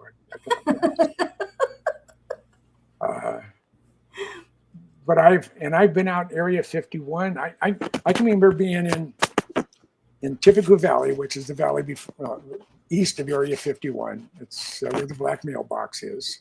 Mm-hmm.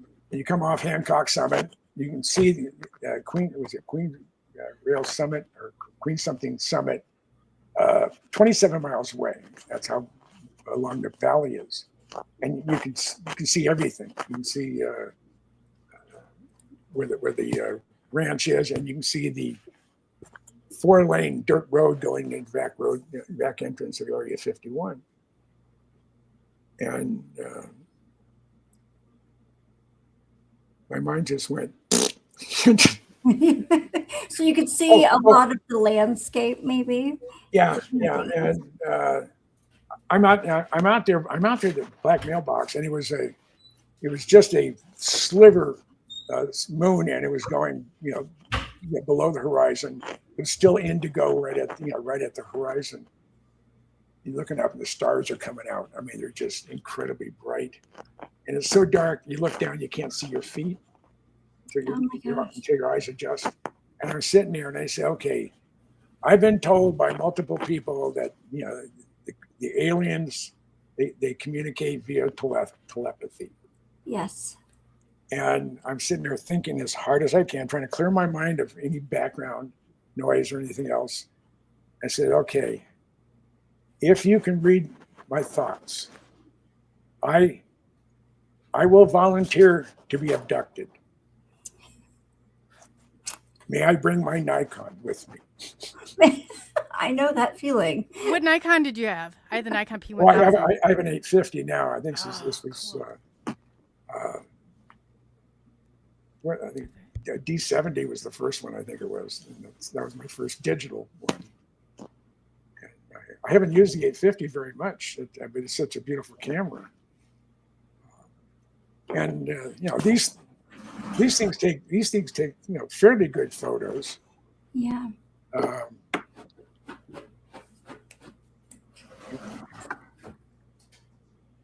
It's hard to take pictures in the dark with those, though, I've noticed. I took a picture, this had to be 2 winters ago, 12:24 a.m., middle of the night. There are every light in the house is turned off. There's no external lights, and there's no lights in the neighborhood. So it is pitch black. And behind the pool area, we have a fence, and then there's a wildlife corridor, and then an abandoned golf course after that. and it had snowed. Our winters last an hour and a half, 2 hours, sometimes 10 hours, but no more than a day, and then it goes from fall to winter, then spring. So I just said, I wonder if the phone will pick up anything. Took a picture of it. I was blown away. I was able to hold it really steady, and it was like I had a floodlight on, illuminating just the snow, and everything else was dark and dreary. I was really impressed by that. Yeah, that was just an iPhone 13. So, but I have, for going out in the desert, whenever I'm near the desert, I have my Nikon, my 850, and I only have a 70 to 200 zoom. They're crazy. Mine comes out like this far. It's insane how far it comes out. Yeah, and I really would like to get a 600 millimeter, but those things weigh a ton, and you need a monopod or a tripod with them. And at 81, I'm not going to take my Corvette down the fence line at Tonopah Test Range, or down a dirt road, a sort of dirt road in the back road into Area 51. But no, I just I like Nikons. Canon, I can't say anything bad about Canons. And those are the two that the professionals, news people use, as far as a digital camera. And now the Nikons, they've gone to they started out with the Z2 or Z6 or whatever. Now it's a Z10. But it's just because they used to have the Nikon P1, and then they went to the P1900. So you must have it must be after that the 850 came out. Well, the 850 has interchangeable lenses. Okay. The Nikon P1000 had a fixed lens. You went from 35 to 300 or. Yeah, it was like this long. I'm not joking when it came out, and then it extended. It zoomed even further. You could get close-ups of the moon, no problem. Yeah. So I guess you can get, but yeah. Wow. Well, Jim, this has been absolutely wonderful. I mean, it's good to see. I was worried because he had that back stuff going on, and I was so glad when you called because I missed it, and I was like, man, I really I've been missing you a lot. Well, I would say that I've been very, very healthy, other than a brain tumor. But I encountered 2 episodes of melanoma this year. And they took a big chunk out of my shoulder. Oh, I didn't know that. And my nose. And I hope they said you can't damage this glorious thing. It's all I have. It seems like you've got some really immensely strong angels or protectors. All the times that you could have possibly died, you're definitely here for a reason. And I've just met you, so yeah. I mean, no, it is, as I look back, and I'm absolutely dumbfounded that I made it past 21. I'm surprised I made it out of the service. I pulled some shit, and again, there's only a couple of things that have no statute of limitations: murder, treason, sedition. So I'm free and clear in that, because most of the real bad stuff happened in my youth. There's some bodies buried somewhere. No, unfortunately, there's no bodies buried. There's a lot of broken hearts. Some of them on my end too. Oh, yeah. The ladies' man, the silver fox is what. No, I most of my really close friends, I have 2 or 3 male friends they're like brothers to me. And Michael Schratt's one of them. I just think, and the other ones, I close with Doc. I've never met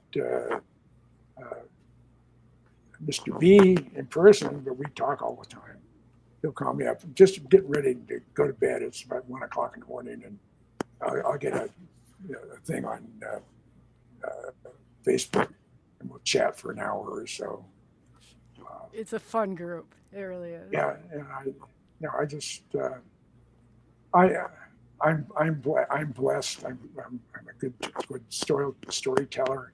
I am not afraid of challenges. When I was a sales exec for Xerox, we were taught that the selling job doesn't start until the client says no. Before if they just say, yeah, where do I sign? They're just an order taker. But if you have to sell them to get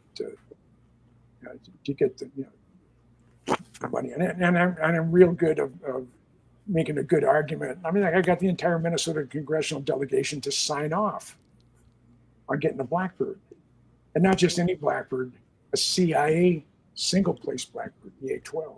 I would have died to get in that and see that. And was it Lynn Hurley? She used to have a podcast. She was in Boston and she moved to Dayton, Ohio. And I sort of kept touch with her. I was actually paired with her for about a year. And what's that mean? I was the other talking head on the. Oh, I thought you meant paired, like. No, just like friends. The three of us here. We're paired. Yeah,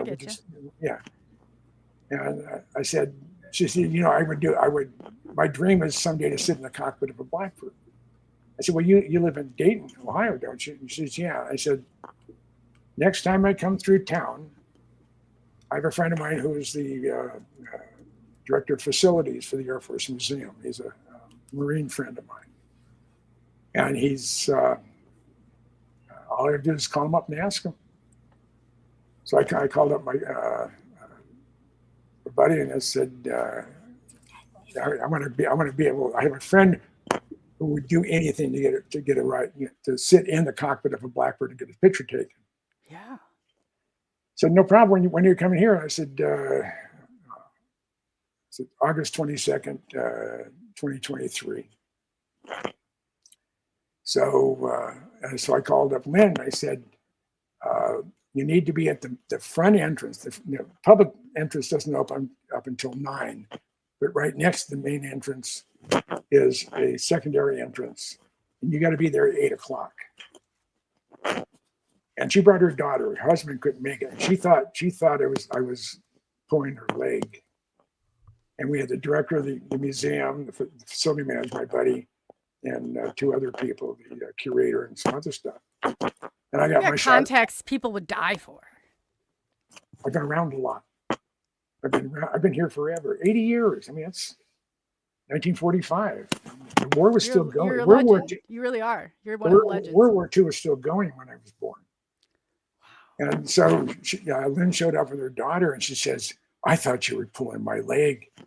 And I said, "I want to get my shot first." So I got in the cockpit of the Blackbird, and I got just a couple shots.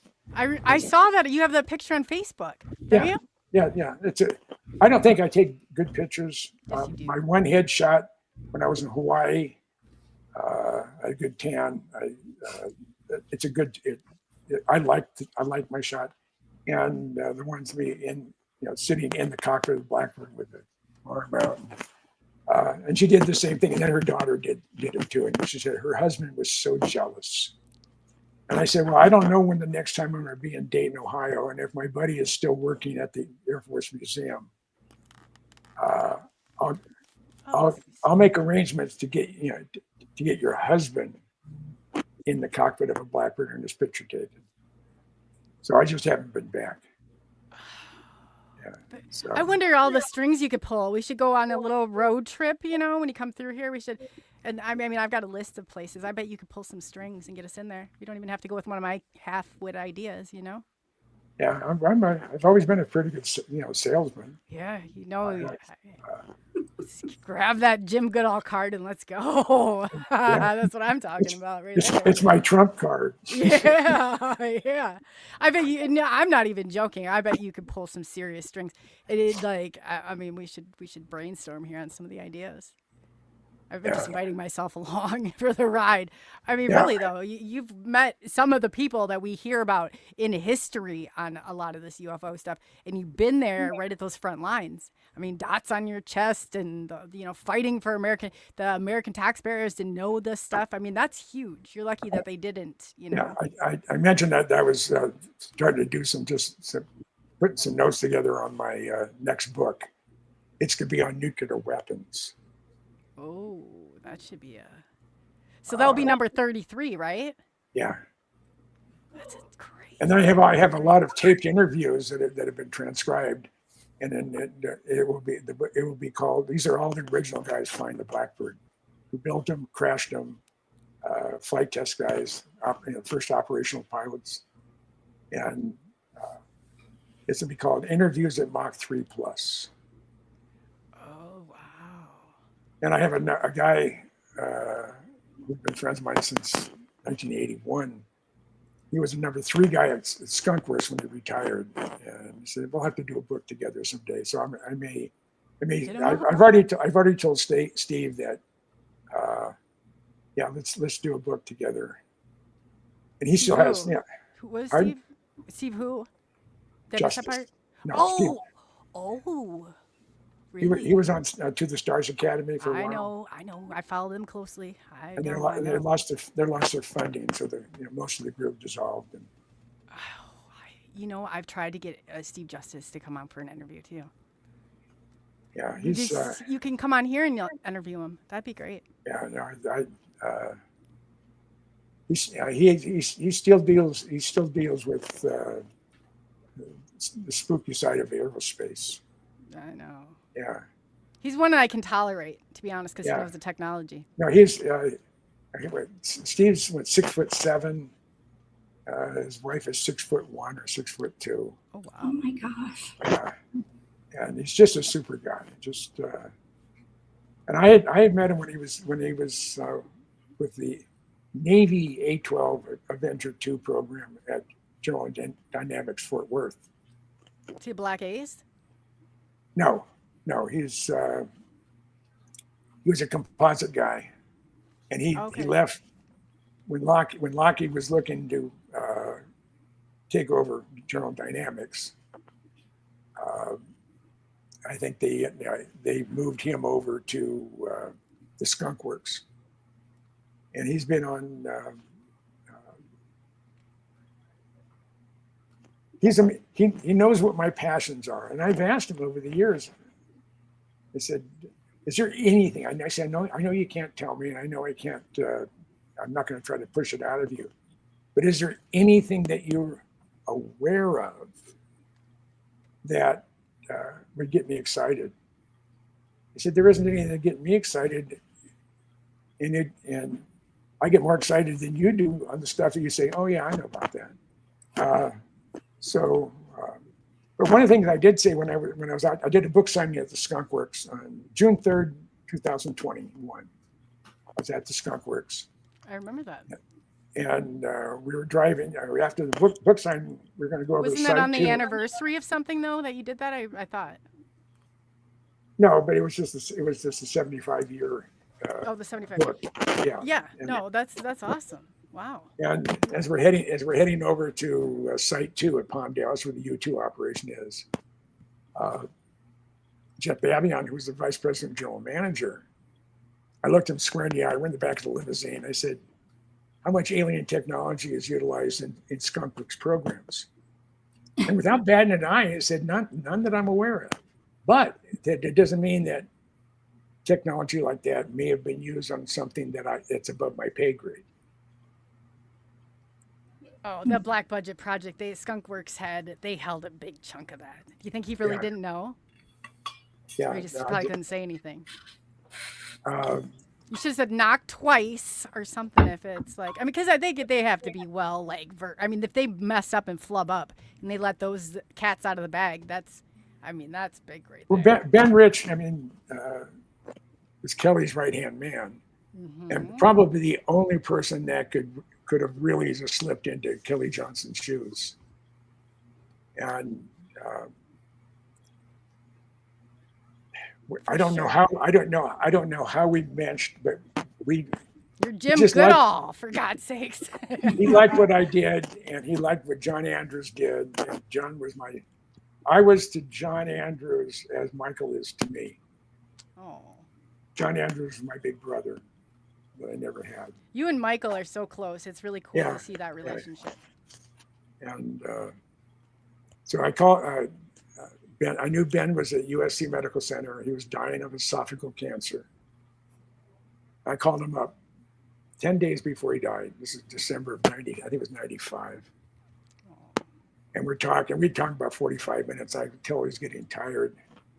And then he said, Jim, we have things out in the desert. And he wasn't referring to Area 51. He said, we have things out in the desert that's 50 years beyond what you can comprehend. And he knew I can comprehend a hell of a lot. And if How long the government holds it, though, before the people get it? I mean, can you imagine now? Anything we see today, it gets declassified, is at least 20 years old. Mm-hmm. Oh, yeah. Usually about 40, if you're lucky. Yeah. Well, they were using technology in Venezuela. And they were on the ground for about 24 minutes. And no one got killed. The collapse, yeah.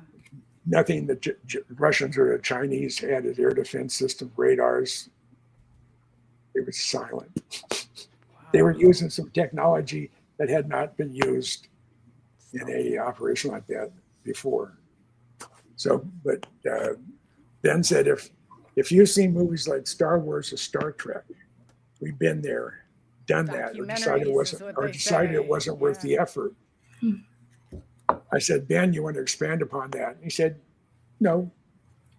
And he had the nerve to die on me about 10 days later. Oh, and he took it with him. The nerve. Yeah. Oh, well, that's, yeah. How do you, I don't know how people take this with them, but I guess that you don't, I don't know. But it's a different age. Yeah. When I was in the Pentagon during Desert Shield, Desert Storm, I had an above top secret, was compartmentalized stuff. I had my job. I was a historian. That was my Air Force specialty code, and I had to have the same clearance as the wing commander, 2-star. Well, now I'm at the Pentagon. I have to have the same clearance as the chairman of the Joint Chiefs. Wow. My job every morning was to read every message going to and from CENTCOM. If Schwarzkopf saw it, I saw it. No, Area 51 did not get moved to Arizona. I would know. Yeah, that'd be right in your hood, wouldn't it? Yeah. Yeah. No, it's yours in Doc's hood. Yeah. Yeah. So where was I at? You were talking about we were talking about him dying on his, and he said from a different time, and we were kind of going into some of that. Yeah, it'll come back to me, but it's not important. You know what? I'll wake up at like 2 a.m. and I'll be like, he'll pop in. And I'm like, it's the 2-minute thing when you get my age. It's right there. All of a sudden it goes. Your age, I get that all the time. And about 2 minutes later, 2 minutes later comes crawling back out. Yeah, you know who does this too? Doc. We'll be on a podcast, and then he'll be like, What did I just say? Like, I'm like, man, I'm so engrossed in the conversation. He does this all the time. It's actually super funny. I have about 20 or 30 squirrel cages going full blast 24 hours a day. I don't sleep. I bet not. Those wheels are turning. I'll go to bed at, after I go to bed at 1 o'clock. 3 o'clock in the morning, I'll get out of bed. I lay there and I'm still wide awake. I'll go have a milk and cookies, and then I go right to sleep. But my mind will not slow down. That's probably why you like the puff puff give stuff. It's slow. That slows that brain because you are on it. Your wheels are turning like nonstop. Yeah. That's just.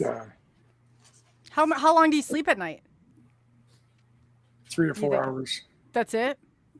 3 or 4 hours. Yeah, no, me too. But if something's on my mind, I mean, it just like, it's that bill. I can't take that much. Like I need my beauty sleep sometimes. Yeah. I've actually been waking up at 3 o'clock too and not being able to go back to sleep. I don't know. Some weird energy.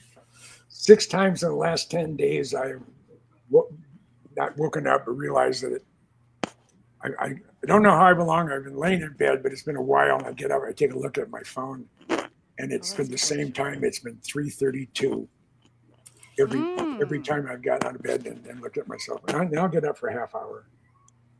and I'll put some, I'll put a weather the Weather Channel on, just to let my mind just wander.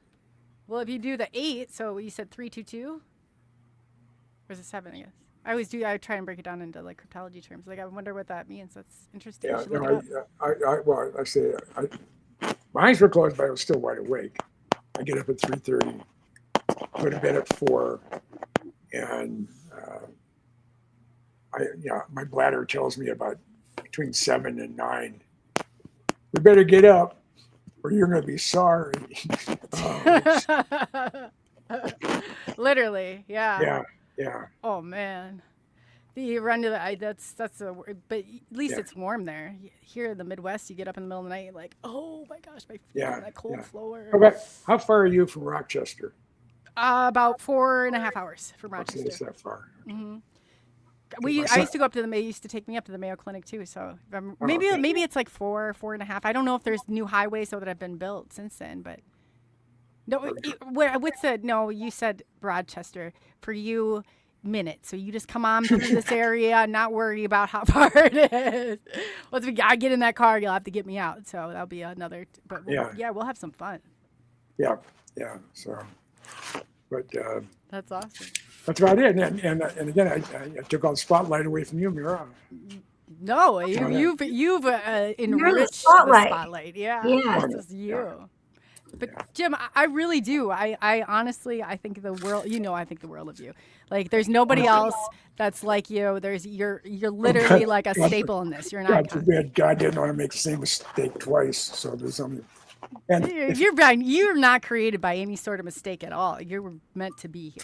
If you would meet my brother, God forbid you wouldn't want to. You wouldn't. Well, I'm not like any of my siblings either, so we have absolutely nothing in common. Nothing, other than the same biological parents. He's 6'5". I'm 6'6". You know your blood type? A positive. Oh, that's interesting. Yeah.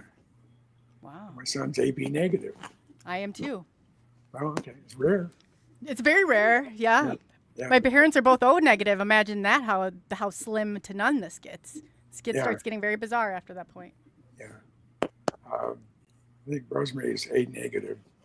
That's usually isn't it like O negative is usually, or O is usually the more here. They call the universal donor O. I thought it was AB that was the O. That's just a very rare blood type. I mean, it's 1 or 2% of the population has that type, and there's a bunch of other markers that go along with it. I didn't know you knew about all this. You're just talking about. I know. I read news and technical stuff every day. Most of it's aerospace related and things that I enjoy, but I have always been fascinated with science. I got some questions for you then. When the lockdowns were coming and you're going to get a jab, and I said, "F you, I'm not." So I never. Absolutely not. I saw it coming. I wrote on Facebook like weeks before. I was like, "Do not." I did too. Anytime the federal government says you must, it's not good for you. Do the opposite. Yes. Yep. Yeah. You have to force people. You have to, and don't hand me this shit about. Or pay them. Yeah. I don't know. But we're at the end. We're at the end of days, so we don't have a. I told. Oh shit! My mind has just gone blank. Robert Bauer. Robert, the geezer shorts. Yeah. I love it. We had a thing here about 18 months ago. We sort of outlined what we thought 2025 would be and 2026, and we hit everything. We hit everything on the nail on the head. Why don't you guys do that show anymore? That was so much fun on Saturday nights too. I think Robert was was so far into his AI. Yeah, stuff. He did get really into it. Yeah, I forgot about that. Now that you say that. And he's a sharp guy. I mean, he's You guys were all sharp. Some of the jokes that came off of this show were hilarious. I clipped one of them. I was in tears laughing so hard. You guys were so funny. Yeah, I mean, you know. Gerald from Midnight Night Watchers. Yeah. Good crew. That's a good crew right there. And then there was Clay, who he moved from Salt Lake to Des Moines. Oh, he's right in my head then. Yeah, and he really likes it there. So, you know, I spent 27 years of my life in Minnesota. I don't like the winters. Winters are they're brutal here. I didn't see snow until I went in the service. Wow. I grew up in San Francisco Bay Area. Yeah, but they have Big Bear, right? Huh? Where's that? No, that's down south. Oh, okay. Yeah, no, it doesn't. I think it snowed once in Santa Cruz. It had some snow, flurries once. Well, as damn cold as it is down by that Bay Area, I'm surprised it doesn't snow there. I mean, it's never warm there. You know, we never had the heater was never on in the house growing up. Maybe real cold 1 or 2 days, and no air conditioning. Windows were always wide open. Mm. No screens. We didn't have a lot of bugs. No, I just. You didn't have a lot of bugs. That's interesting. That's very telling. Yeah, or they didn't like my blood. One of the two. Close to the water, too. Yeah. All that breeze. Alcatraz. Yeah. Yeah. I bet you could have broken off Alcatraz. Did you ever try it? No, I would have found a way not to get there. Yeah. I don't know. We got stolen vehicles, turned upside down vending machines. I mean, pretty sure you stole part of a train. Yeah. Or derailed it. You at least derailed it. No, we borrowed it. We did not borrowed. Oh, I gotta. We caused no damage. Other than I'm sure there was a lot of where in the hell did that train go? Or where's my mail van? Yeah. That's like awesome. Didn't have video of everything going on at every street. Thank God. Yeah. You're safe by the lack of technology. Now you do something and it's well, I erased it. You may have erased it, but once it's in gone on the internet, it is there forever. Yeah. We can't get by with anything. And then two, they told us, I mean, look at all the stuff that's being transcribed. And you know me, I'm just like, I just run anything out of my mouth. I don't really filter it that bad. I know you find it hard to believe, Jim. I know you are struggling to find the words on this one. But yeah, then they start transcribing everything. And I was like, oh boy. Yeah. It's all out there now. You can't get by with anything. Oh yeah, you can. You just can't publicize it. That's where I lack that. In a dark room in the boonies. Not near any streets. Yeah. I don't have that ability. I said I always get tripped up, and then the more I tell myself not to do it, I'm so close. Like I'll start, just. We've been jabbering now for 2.5 hours. Oh my gosh, yes, you're right. So Jim, I want to thank you so much for this tonight. I really needed this, and I'm going to contact you with some questions. But yeah, we're going to go out. I wrote you into part of the song because you're a legend. I call it the SNX legend. So. Okay.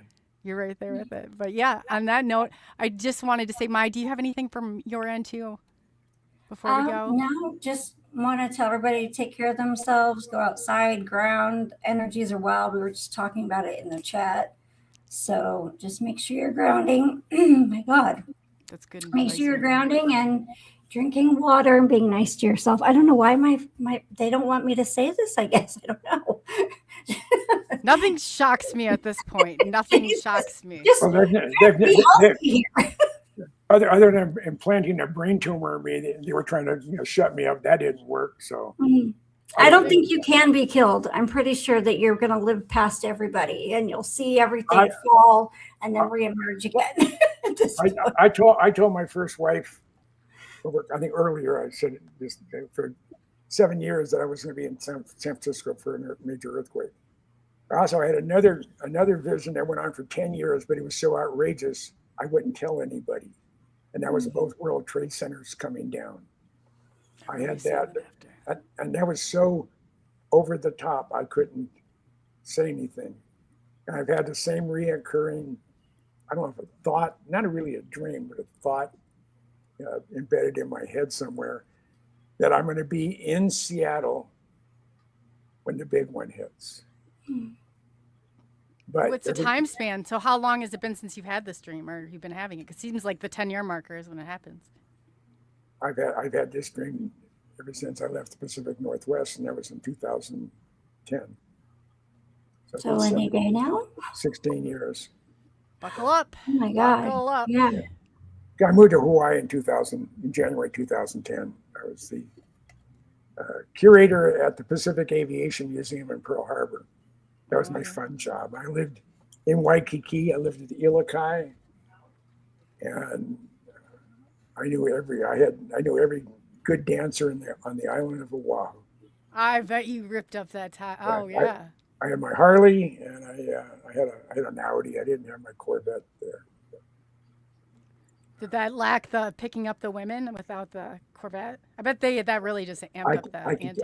I was good at picking up women without even having a car. So don't be modest. Don't be modest. You didn't even need a car. Come on. I like how you talk about precognition like it's tying your shoe too. Oh yeah, I had a dream about this one and that. Yeah. Yeah, no big deal. No big deal. Living with that kind of strangeness and digesting it, Jim's. Yeah, you got that mastered.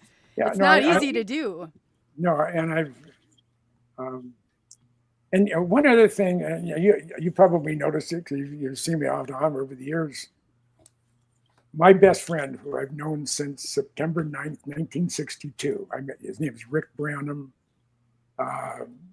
He is my dearest, truest friend. He'd give his life for me. I know that. But he said, "I've never seen you down." I've never either. And I said, well, I try not to. I've always had a positive outlook. But again, sometimes if it wasn't for bad luck, I wouldn't have any luck. But I'm healthy. I had a bout with brain tumor. That's gone. My melanoma's gone. Cataract's been replaced. People don't realize, though, a lot of times the hardest part is living in this world with everything going on around you. It's just like, especially, with the things that you got. I mean, you've had some huge challenges, and I've always seen you with a smile on your face. Never anything but. Yeah. That's and amazing. I use a lot of profanity when I drive. And it was just drive wives and girlfriends over my life nuts. I said, so what did you say that for? Why did you use such language to that guy? I said, because he's an asshole. He's driving like a jackass. I said, I'll scream at him inside a car with the windows down, windows up. I said, I get it out of my system, and then it doesn't bother me. Get it out, yeah, absolutely. If I let it eat on me, for 400 miles, then I would get out and want to, kill the first person who looks at me cross-eyed. Right, or kick the dog or something stupid. Yeah, Make sure getting it out where it needs to go safely. Yeah. So you got a lot. Those are some big shoes to live up to, Jim. A lot of us have some work to do before we get to there with you. I mean, you really do, though. Every time I've seen you, you're nothing but you bring that light, you bring that happiness, that cheer to everybody. I'm telling you, you're great. You really are. You're one of the legends. I'm honored, and I appreciate that.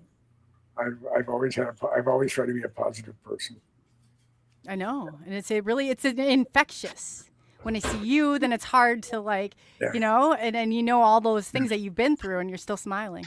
Yeah, my dog is looking at the door. Okay, well, Jim, we will. On closing, I just wanted to thank everybody real quick. Blazer, thanks for joining. Moon and Noon, thank you so much. Larry, welcome to the squad here. You got your hands full. Blazer, thank you so much. It's very appreciated. BMR, thank you. BMR and Moon, you have no idea. It means the world. So on that note, thank you for taking the journey into the unknown. I'm Coley, also known as ColeyUFO. We got Jim Goodall down here and the lovely Miya Starfire. If you have not, go over and subscribe. Myra, it was an absolute delight meeting you, even though we didn't carry on much of a conversation. No. It was awesome listening to your stories. It was really nice meeting you too. Thank you so much. And again, one thing I never required. Someone said, "Can I be on will you come on my show? And I said, sure. I said, well, I don't have very many followers. I said, I don't care. If I can help you any way I can, or if we just have a fun evening of shooting the shit, that's great. So if there's other people out there that would like to have me on. Heck yeah, look him up. And Jim, tell him where they can find you. You guys, he's not joking. I don't care if you had, I literally was starting off a thing from ground zero. Jim doesn't think twice about that. That's the beauty of it. No, I have a limited amount of time left on this planet. And if I can help someone out, I'm not in it for fame or fortune. I'm infamous. There's too many people that I don't like know my name. I've never made a lot of money. I'm just a happy guy, and I manage to do a lot lot things. He's got a very nice car, cool. Some wheels. I've always had hot cars. I've always had like his women. The car before my black Corvette, because this one's red. I had the other one crashed. You crashed one. Yeah, I had a minor fender bender, but there's no parts, no body panels, and they only built 3,200 of them in 2010. And I just love the look of the car. It's a wide body. It's a Grand Sport. But I don't know. My car before. Rarer than those cars, Jim. You're rarer than those cars. Car before that was I had a 2006 Pontiac GTO LS3 motor in it. It went like a scalded ape. I had a 96 Impala SS. My son going 145 in it, going to work one day, going down to Rochester. I had 800 horsepower 57 Chevy. I had a 56 Chevy. I had a 55 Chevy.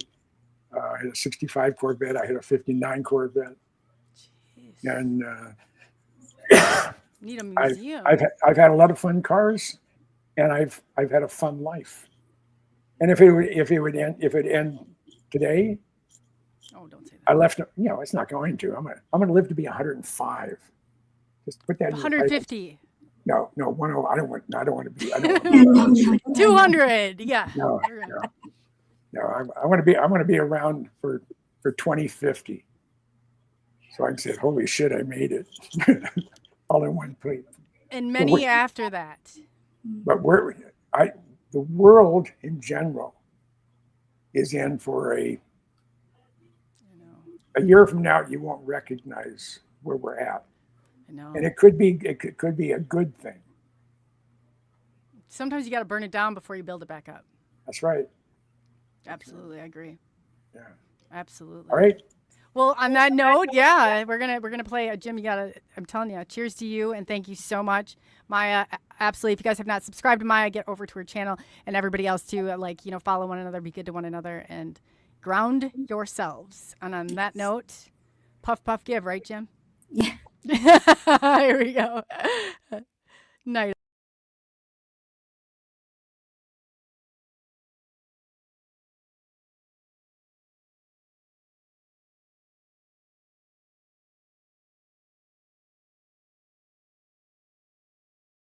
Now spinning past midnight.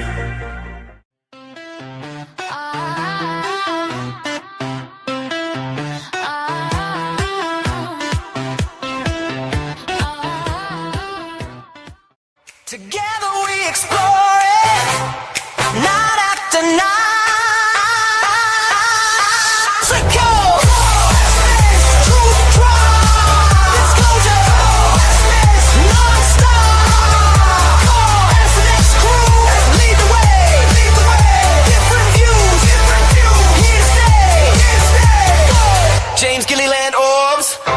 Contact shine, East City skies where the UFOs align. Daryl W. Sims, implants cross the line. Alien hunter evidence, truth redefined.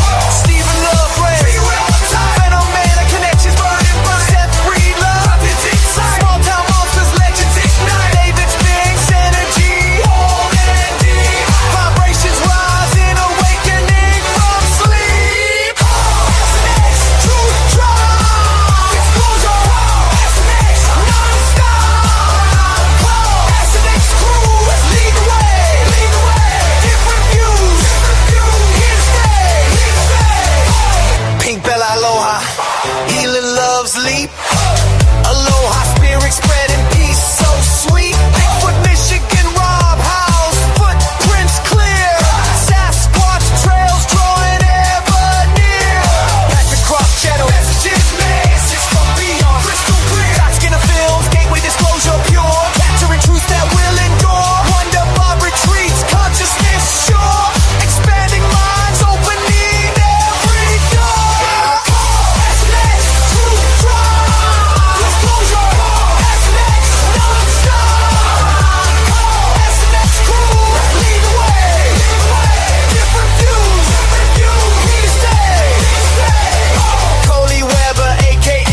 James Gilliland orbs, peaceful contact shine.